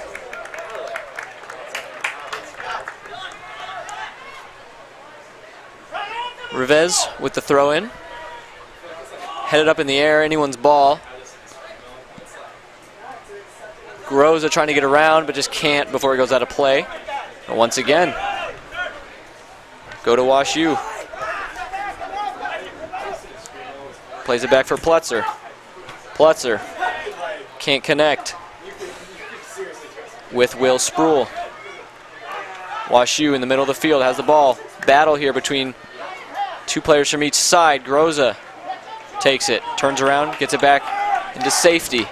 DiArgento moving ahead, bumps there with a Wash U player, maintains the ball. Spikiotis can't quite handle it. Trying to pressure the ball, goes back to Plutzer. Over to Rivez, back to Plutzer. Long kick ahead for Spruill, taken by Wheaton. Ferraro. Over to Melgar. Booted high into the air. It'll be DiArgento heading it down. Fortunately can't connect with Dowling. Eder in midfield. Plays it to safety. Back to Melgar. Back to Eder. Dances with it a little bit. Moves to Ferraro. Gets the ball back. Nice tic-tac-toe. Quick passing. Just out of reach.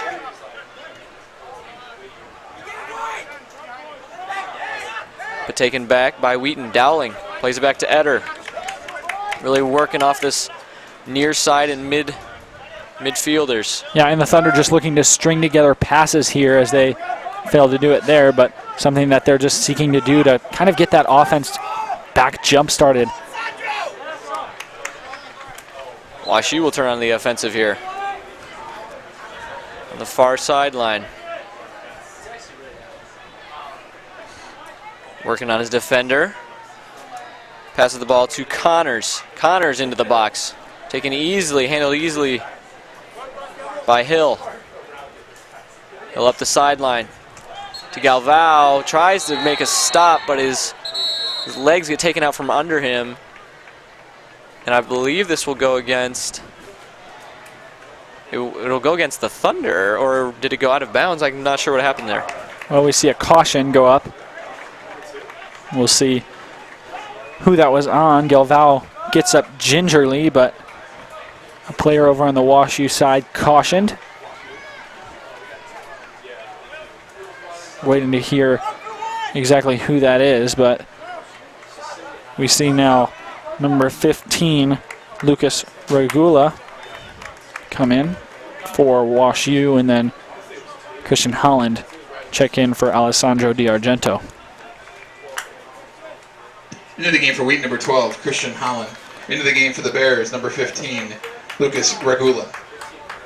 Yeah, so it'll be Wash U ball, but also was there a caution on Wash U?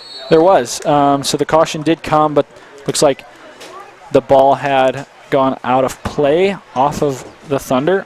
Therefore, Wash ball U's number 8, going back Shiv to Wash Landa, U. has been cautioned. There's the caution announcement over the loudspeaker. Ball played too far for Rivez, and then it'll be Wheaton's ball. Yeah, the Thunder need to look to continue to attack here as ball soaring for a good chance for Wash U. And then a chance sent into Biddlecombe, but Biddlecombe doing it easily, dealing with it with both hands. Ball coming back to Biddlecombe now. Goes over to Ferraro.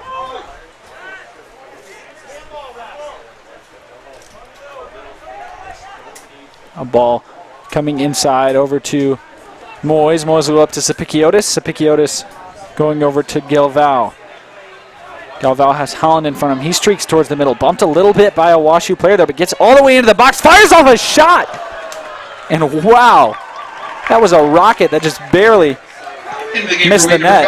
Galvao has so much space in front of him. The Thunder, number 2, Missiker, Wingate. And though there are 3 defenders in front of him, he just kind of gets enough space in between both. And yeah, it was a rocket. I do think Martin had it pretty well covered. Looked like he had covered up that post, but still a good shot, though it wasn't on frame. Martin will now send this one deep. Holland getting a first touch and winning the 50-50 ball. Comes into Galvao, and Holland will take it again, although Connors will send it back to his own side, Sergio Rivas. Flicked up ahead by Jamel. And now out on the attack is Ryan. Ryan works inside the box. Ryan bumped by Hill, dumps it off. Biddlecombe flies in with an incredible save. Oh my goodness. After a year of gems from Haston Biddlecombe, I'll have to say that I think that was the best one we've seen this season. We'll get a chance to look at it at some point here when we get a stoppage in play, but just an incredible effort by Haston Biddlecombe from point blank range, stopping that shot and keeping this a 2-1 Thunder lead. Now it's Wingate out on this near side, and he'll fire off a shot, and although there's a bobble by Martin, it is handled well, and here's the save. Yeah, this is just insanity. I don't even know how to explain this. Gets down, diving save, and then gets up and gets the other one. And you can see just the passion there as now we see Groza working inside the box. He's dispossessed there, but Biddlecombe actually, I didn't even see it at first, 2 saves. He comes over blocking the first one, and then the second one also caroms off his body. Yeah, fending off 2 incredible shots. Yeah, the second one just a desperation move, but I mean, it's all about positioning. If you can get into it and make that save, I mean, that's just incredible. Once again, we got 5 more subs, excuse me, coming for WashU on the sideline. And it was a foul, so free kick here will be played inside to Holland. Holland immediately has the ball taken away. Groza trying to fight to keep possession, and now ball gets past Eder out to Ryan.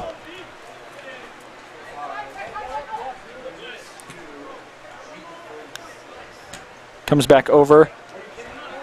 Martin's going to cut that one off and return the ball safely to Dylan Eder, where the Thunder will get a chance to regroup, and ball will now go back down to Hill.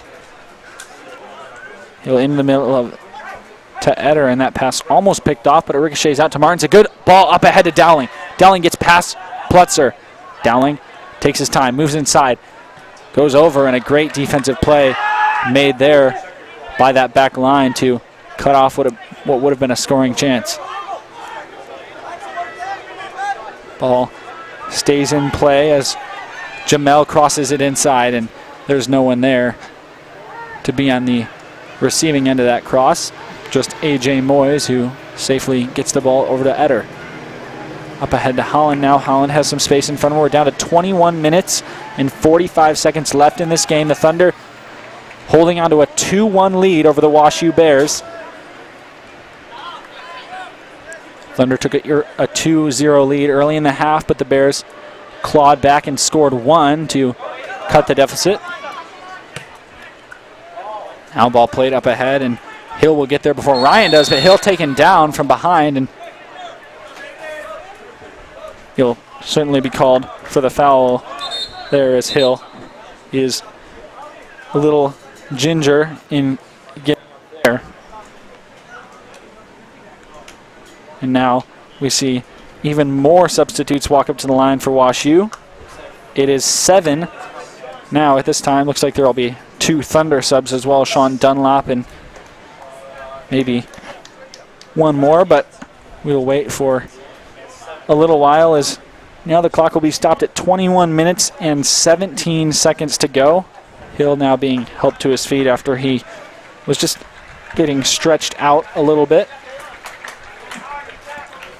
And he's going to go off, I believe, to be replaced by Beamer here on defense.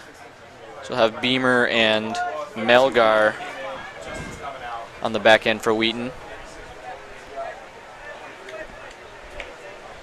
Just a little stoppage here while we wait for Hill to get off the field. Into the game for Wheaton, number 36, Drew Beamer. Beamer to Eder. Back to Groza. Martins to Eder. Tries to feed it through and does connect. No foul there. Looks like he tripped over the ball. Calling for something, but didn't look like he actually got tripped by a WashU player. Ball played by Jamel. And up to Wingate. Wingate controls it. Tipped up by Dowling to Wingate, but can't quite get there. Goes back to the keeper, Martin. Martin boots it to center field. Won by Wheaton. Controlled by Groza. It is worth noting that there's a ball sitting out near the goal over by Martin. Martin finally tips it out, but had there been a play on the goal, we would have had 2 balls in the box. Dowling on the side here. Has Wingate if he needs any help. Stands for a second. No need to move. Plays it back to Martins. Martins one-touch pass to Eder. There goes across to Holland. Holland into the box. No one there, though. It goes out of play. Wonder if Dowling could have maybe made more effort to keep that ball in. There will be a goal kick. That host of subs will number 8, come in. A host of substitutions for the Bears. Sean Dunlop will come in to replace Martins, and while we see plenty of new players heading onto the field for WashU, I think it's worth noting that I believe we can confidently say that this is the largest crowd of the year on hand at Joe Bean Stadium, as stands are mostly filled up here for this Friday night game between WashU and Thunder, a pretty highly anticipated matchup. So 19 minutes and 20 seconds left in this one. 2-1, still a Thunder lead. Eder with the ball now to Melgar. Played head to the sideline. Tipped, is able to control the ball, is I believe, tell who that was, but takes the ball back for Wheaton. Nice slide tackle to win the ball. He's got space to move forward, steps into the box, lets a shot go! And once again gets by. And we're back to a 2-goal advantage for the Thunder. Yeah, and these are 3 remarkably similar goals, I think, that the Thunder have scored. It's Silas Galvao, another freshman that's on the end of this one, and you'll see as he works over, he's got space in front of him, and he just works towards that middle. He's patient and then fires the shot off the left leg, skips a couple times, and moves towards that right post. Martin not able to cover it up, and all 3 of the Thunder's goals tonight just coming off of balls that are played low off a couple bounces into one side of the net. Yeah, do you think you're placing any blame on the goalkeeper at this point? Number 24, Silas Galvao. Do you think it's these screens that are causing him problems? Because he just doesn't seem to be, making his move quick enough to try to get at these balls. Well, Martin's a good goalkeeper. I mean, he'd only allowed 2 goals up until this point in the season, so he's certainly a talented player, but tonight the Thunder are just sending in some really good shots, and although they're not flashy in terms of being upper 90 shots or anything like that, as this ball's sent into the corner, and then Biddlecombe racing in to grab that one. But yeah, as I mentioned, they're good shots. They're taking them at the right time, and they've got some pace on them, which always makes it difficult to deal with as a goalkeeper. Yeah, well placed would probably be the term for all 3 of these shots. Just very, very well placed in just the right spot to be just out of range for Martin. Battle here for the ball. Back to a 2-goal advantage for Wheaton. They've certainly had a number of chances, deserve these 3 goals that they've put up. Ball goes to Alex Smith. Yeah, and I think this gives the Thunder some breathing room. Certainly any 2-goal lead does, but at the same time we saw how quickly WashU got back into this game with that goal after halftime. Yeah, definitely with the way WashU has been playing, should not take the foot off the pedal if you're Wheaton.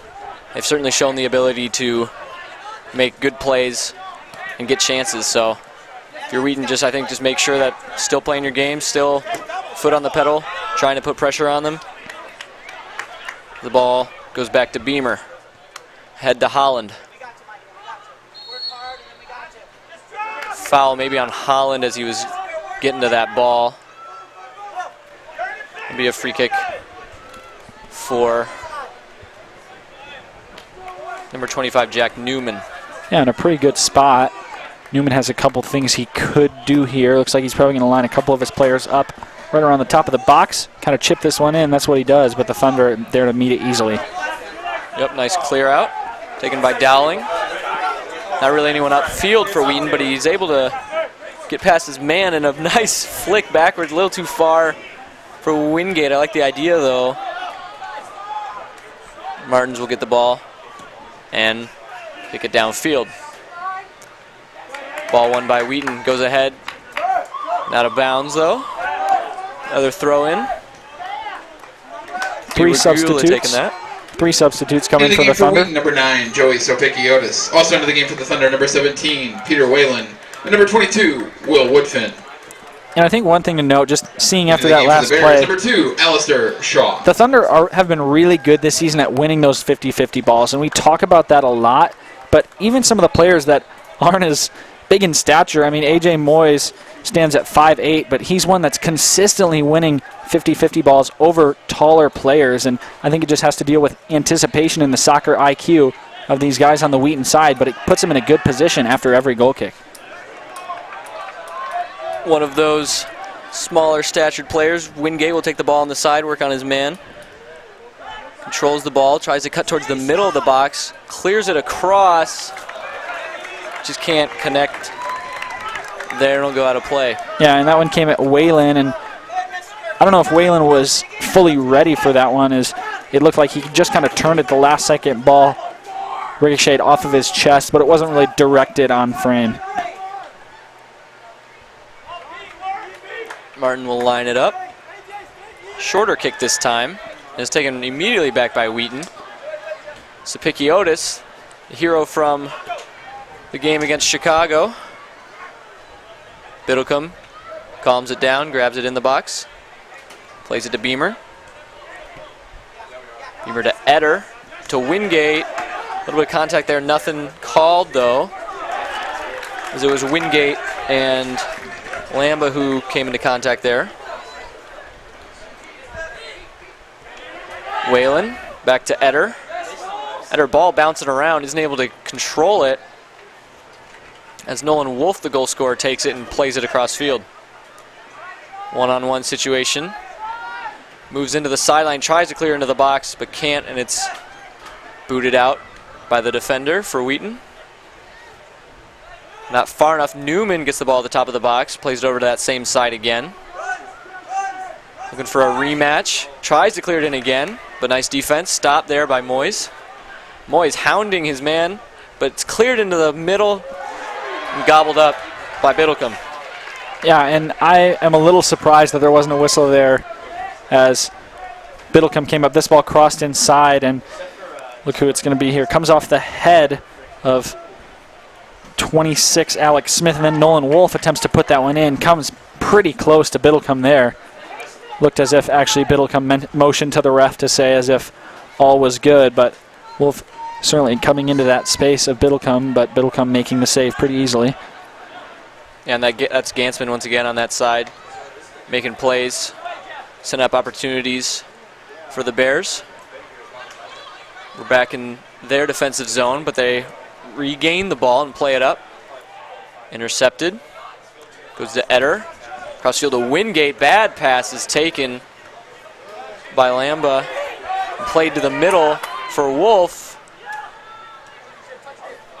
Smith, excuse me. Lamba plays it off of deflects off a Wheaton player to Biddlecombe. Yeah, and Lamba was the one that intercepted that pass and then just kind of continued his run right up that right side. And as he did, he was open, got the ball, and actually kind of had to wait up a little bit for that ball to arrive. Had the pass come to him sooner, I think he would have had a better chance at a shot. But the clock continues to roll down to 12 minutes now left in this one.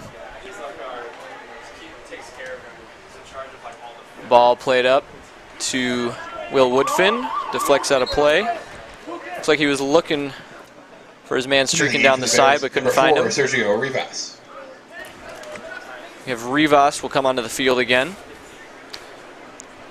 And, you know, it's been a theme for the Bears to just continue subbing players in and out, but it's not unusual for them, and it's something where this team has a lot of capable players. They've got 7 players that have now scored goals on the season, and they've only got 8 goals. And so because of that, I mean, they're getting production from a lot of different places, and Dunlap called for the foul, but they're able to sub in multiple players and get scoring chances from a lot of different spots in their lineup.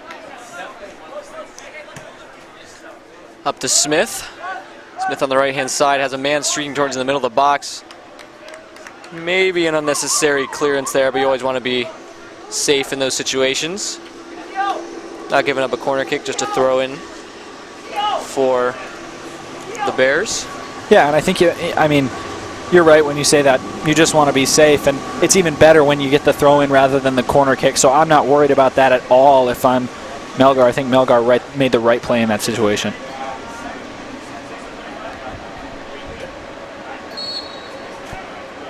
Throw into Rivas. Back to Smith. Keeps it in and clears it towards the box, but just out of play off the side of the net. See another substitution. This time it's number 6, Sean Connors, checking back in. Substitutions for the Bears. Number 6, Sean Connors. And now we're at 10 minutes and 20 seconds to go in the half. WashU gonna need to score pretty soon at some point if they want to continue to make a run at this one. 2 goals in 10 minutes, certainly a hefty task if they'd like to equalize here against the Thunder. Holland couldn't quite get the ball. It's taken back by the Bears. Alongside here, played over to Gansman. Into the box, headed by Wheaton defender, and just can't get it. Rolls out of play for another throw-in. Rivas. Ball sent off a Wheaton player and out of bounds again. Another throw-in. A lot of throw-ins from the side here. Be Connors with the ball. That'll pop up into the air, and it's headed back down to Connors. Kick over the head to Smith. Big touch there. Is able to control it, though. Into the box. Straight to Biddlecombe. Yeah, and Biddlecome's so good at reading those plays where the crosses being sent in by opposing players come right across his face, and he's able to anticipate whether it's a time when he needs to stay back and hold his line or whether he can come off and make a play. And on that one, he read it correctly, stepped out, and made the save. Knocked down there. It's Holland. No call. Cleared up for Smith. Ooh, pushed out of bounds almost, but once again, nothing there. Beamer takes control of the ball. Plays it to the middle. One-touch pass to Eder. They're up to Whalen. Fakes that defender out and is able to work past 2 players here. Still controlled, but 2 men coincide on him, and he's stripped of the ball. WashU will go back on offense. It's Connors with the ball. Plays it back and up, fed through. He was able to find Smith on the side here, just out of range for Sean Dunlap. Played into the box, tipped over again, but able to be cleared out. And then touched forward by Woodfin. Woodfin with space.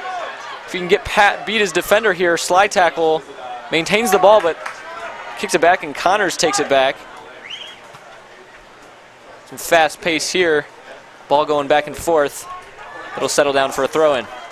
Yeah, now 7 minutes and 45 seconds, so time just keeps falling off that clock if you're Wash U. Yeah, I mean, the play is really all in the hands of Wash U right now. Like, they're the ones who have to make something happen here. Wheaton just kind of has to weather the storm for another 7 minutes, maintain this 2-goal lead. Although it is a corner kick here, so anytime Wash U corner kick. you've got that, you've got a dangerous chance. Yep, and they're putting almost everyone up here, everyone getting high for Wash U as the ball is cleared into the box. High, good, but a little too far. Be Rivas with the ball. Up top for Shaw, into the box for kick down. Nice save, but it's the rebound goes in. The rebound off of Biddlecombe. And what seemed like a relatively not dangerous play ends up going in the net as Biddlecombe can't control that first shot. Also into the game for the Thunder, number 14. Yeah, I mean, this is still a game. Look, it cleared all the way outside, and I think it's Gansman here that fires off the first shot, and then it just happens to be that Sproul is in the right place at the right time, and Biddlecombe doing a great job to get his body in front of that first ball, and it's just such a hard shot that he's not able to hold on to it. It ricochets off, and then Sproul steps in for a little tap into the net. Yeah, exactly. That's a hard shot. All Biddlecombe could do there was just deflect it and hope to hit it out of danger, but it just goes right to Wash U player and just taps it in, as you said. So we certainly have a game here. 3-2, 6 minutes to go. Wheaton has to make sure that they maintain. I mean, they say the best defense is a good offense. So if we can get it in their zone, try to just. They can't score if they are in the offensive zone. So, but right now it is all Wash U pressuring. By number 8, Shiv Lambert. Wingate tries to play it up, but it's taken and knocked out by Plutzer for Wheaton throw-in. And now after 7 minutes, seems so quick. Correction, that 6 minutes number 18 seems like a long time for the Thunder to hold off the Wash U Bears as they have a renewed energy. The Thunder have to bounce back after that goal in a similar way that they did after the first one. Dunlop, headed by Wingate. Spikiotis pressuring. Ball goes to VAR, played back. Up ahead to Smith. It's cleared by Dunlop. Wash U looking to pressure here to make something happen in these final 5 minutes. Groza battling, able to move towards the center out of danger. Plays it back. Goes back to Biddlecombe. Goes over to Beamer. Beamer pass picked off to Smith. All alone for a second there. Clears it across. No one there though. And Wheaton's able to get it out of harm's way. And up to Wingate. Wingate has space here. Nutmegs his defender and moves forward. He's got Spikiotis in the middle. Cuts towards the middle but can't get it over the head. But it's taken by Martin just a little too far. He tried to touch it just over the head to himself but can't find it. That run ticks some time off as we're now down to 4 minutes. And like you said, anytime the Thunder can work from being on defense, work into the offensive side, string a few passes together, that just means more time that runs off the clock. And the closer we get to the final minute. Smith clears it, long ball in right to Biddlecombe. Nothing too problematic there. So we're down to 3 minutes and 45 seconds. Just this last stretch that the Thunder have to make it through. Plutzel heads it forward. That's Ferraro on the side there. Looking to make things difficult as the Bears try to get out of their zone and start some offense. Nice spin move to get out of trouble, but it's taken away. and goes right back. Little pass is too far for Wingate. Was able to maintain it. What a move. Steps in, a tap pass to the center, but it's cleared out. Takes a weird bounce, but goes back to Eder. Plays to Dunlop. Dunlop, 3 WashU players on the side there making things difficult, but it goes back to Dunlop. He's got space on the side here. Just decides to turn back, try to kill some more time. But he's mobbed and the ball gets taken back. They go upfield. Wingate with a nice slide tackle takes the ball back. Dunlop, oh, there will be a foul as a result of that play. Although the foul's against WashU. Yeah. You see here, it could be after this tackle. Yeah, I don't see where that is. Number 20 was the one called for the foul. I didn't see it. Yeah, I guess maybe they were trying to call it on Groza, but it just looked like he kind of fell on his own there. I don't know. And here come the subs again. 3 subs this time for WashU. And Clausen will come in for Wheaton, taking off Mr. Wingate.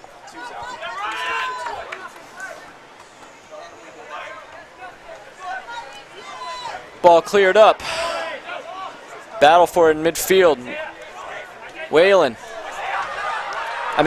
Clausen gets the ball on the side here. Just subbed in Clausen. 2-on-1 in the corner. Ball taken by Rivas. Moves it up. Sideline yelling him to move it. Time's ticking down. They need to move this ball forward. Groza back. Just need to control it for Wheaton here. We have 1:52.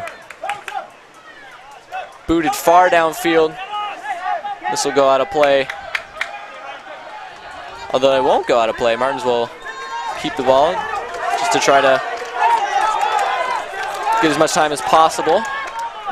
This Wheaton sideline supplying some energy here as everyone's on their feet, everyone's yelling for these last couple minutes. Yeah, in the zone though. Danger here. WashU looking to make a play. Defended nicely and cleared out. Eder battling for the ball there. Cleared out to Clausen. Clausen gets pushed from behind, no call, and WashU gains control. It's Gemmel here, clearing it into the box and sent back to midfield. 1 minute remaining in the second half. Minute to go. Ryan Melgar made a great play on defense just a second ago, cutting that ball off, sacrificing his body to get in front of that one. Taken away. The Bears have to try to get some pressure here. This is their last chance, 40 seconds, deep into the zone. Wheaton needs to play good defense, taken by Groza. Downfield, too far for Spikiotis, and it'll go out of play. This will help cut some time down. We're crossing the 30-second threshold right now. Yeah, no reason to do anything but just clear it out, just keep it out. As long as it's in this end of the field, nothing's going to happen. High in the air, out of bounds again. Quick throw in. We're down to 19 seconds. Battle for the ball, headed out of bounds again. This time by Dunlop. Quick throw in from Jamel. Trying to work. 10. Goes out. 9, it does not go out. It stays 8, in. 7, it's still in bounds. 6, cleared 5, to Jamel, working on his 4, defender, 3, centered in the box, but cleared 2, out. 1. And 0. that'll do it. One last opportunity for the Bears is not enough. Thunder 3, and that's a win for Wheaton. And you used the word before, John Mark, but the Thunder weathered the storm. And it kind of happened at the end of the first half, too, where WashU just suddenly seemed to have some renewed energy, and they came out hard with multiple chances. And believe me, after they brought this game within 1 with that second goal, things were on edge here inside Joe Bean Stadium for those last couple minutes. But the Thunder able to come out on top. They're victorious here over WashU, 3-2. I'm going to get a look at the goal here. This was the first one. This comes from Alessandro Di Argento. Opens up the scoring. Took the 1-0 lead at that point, and then a couple more goals. This one works in the middle to Groza. Groza fires off the left foot. This was the point where the Thunder took the 2-0 lead early, and then we'll see the goal here that evened things up. Yeah, this broken play here, just a turnaround shot. Nice, well-placed shot. Yeah, and excuse me, did not even things up. It brought the score to 2-1. And now here's Galvao, as Galvao scored this final goal for the Thunder. Just firing off that right side. Oh, no. That one was not the goal here, but what matters is that the Thunder put 3 on net here and Wash U with only 2, as we're getting a look at the highlights here. Some great saves by Biddlecombe, and I think, in my mind, he's the one that really, really held this Thunder team together and repelled so many good chances from Wash U and allowed the Thunder to come out victorious, as they played a really good team tonight. They moved to 5-2-1. Wash U moves to 3-2-1, and so coming out of the University of Chicago and Wash U with a tie and a win, I think if you're the Thunder, you've got to be pretty happy with that one as you head into one more game before you open up your conference schedule. So they'll be over at Lake Forest on the 24th, then their first CCIW game September 28th at Elmhurst. Return home for the next home match here on October 1st against North Central. That'll be at 7 p.m., so make sure to tune back in as you'll catch more men's soccer here on the Wheaton Thunder Sports Network on October 1st when our men's soccer team returns home for that second CCIW match of the year. The Thunder take the win tonight, 3-2 over the Washington University Bears. I want to thank you for joining us here on the Wheaton Thunder Sports Network. For John Mark Mills, I'm Abram Erickson. Thank you and have a great night.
Yeah, I thought that, we played, for the first year, I thought we played pretty well. It's hard to evaluate when you come out of training camp, you all of a sudden you get in game mode and you try to have a preseason scrimmage. We did against Taylor, and to sort of, put yourself into the sequence of having to call plays, talk to someone up in the box, coming out of the locker room. Welcome to this week's edition of the Swider Insider. I'm your host, Rusty Lindsay, joined with head football. Welcome to this week's edition of the Swider Insider. I'm your host, Rusty Lindsay, joined with head football coach Mike Swider. Coach, feels like a long time, but your team opened up the season with a 38-0 victory over Monmouth 2 weeks ago. You've had the bye week now. As you look back on the season opener, what are some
Welcome to this week's edition of the Swider Insider. I'm your host, Rusty Lindsay, joined with head football coach Mike Swider. Coach, feels like a long time, but your team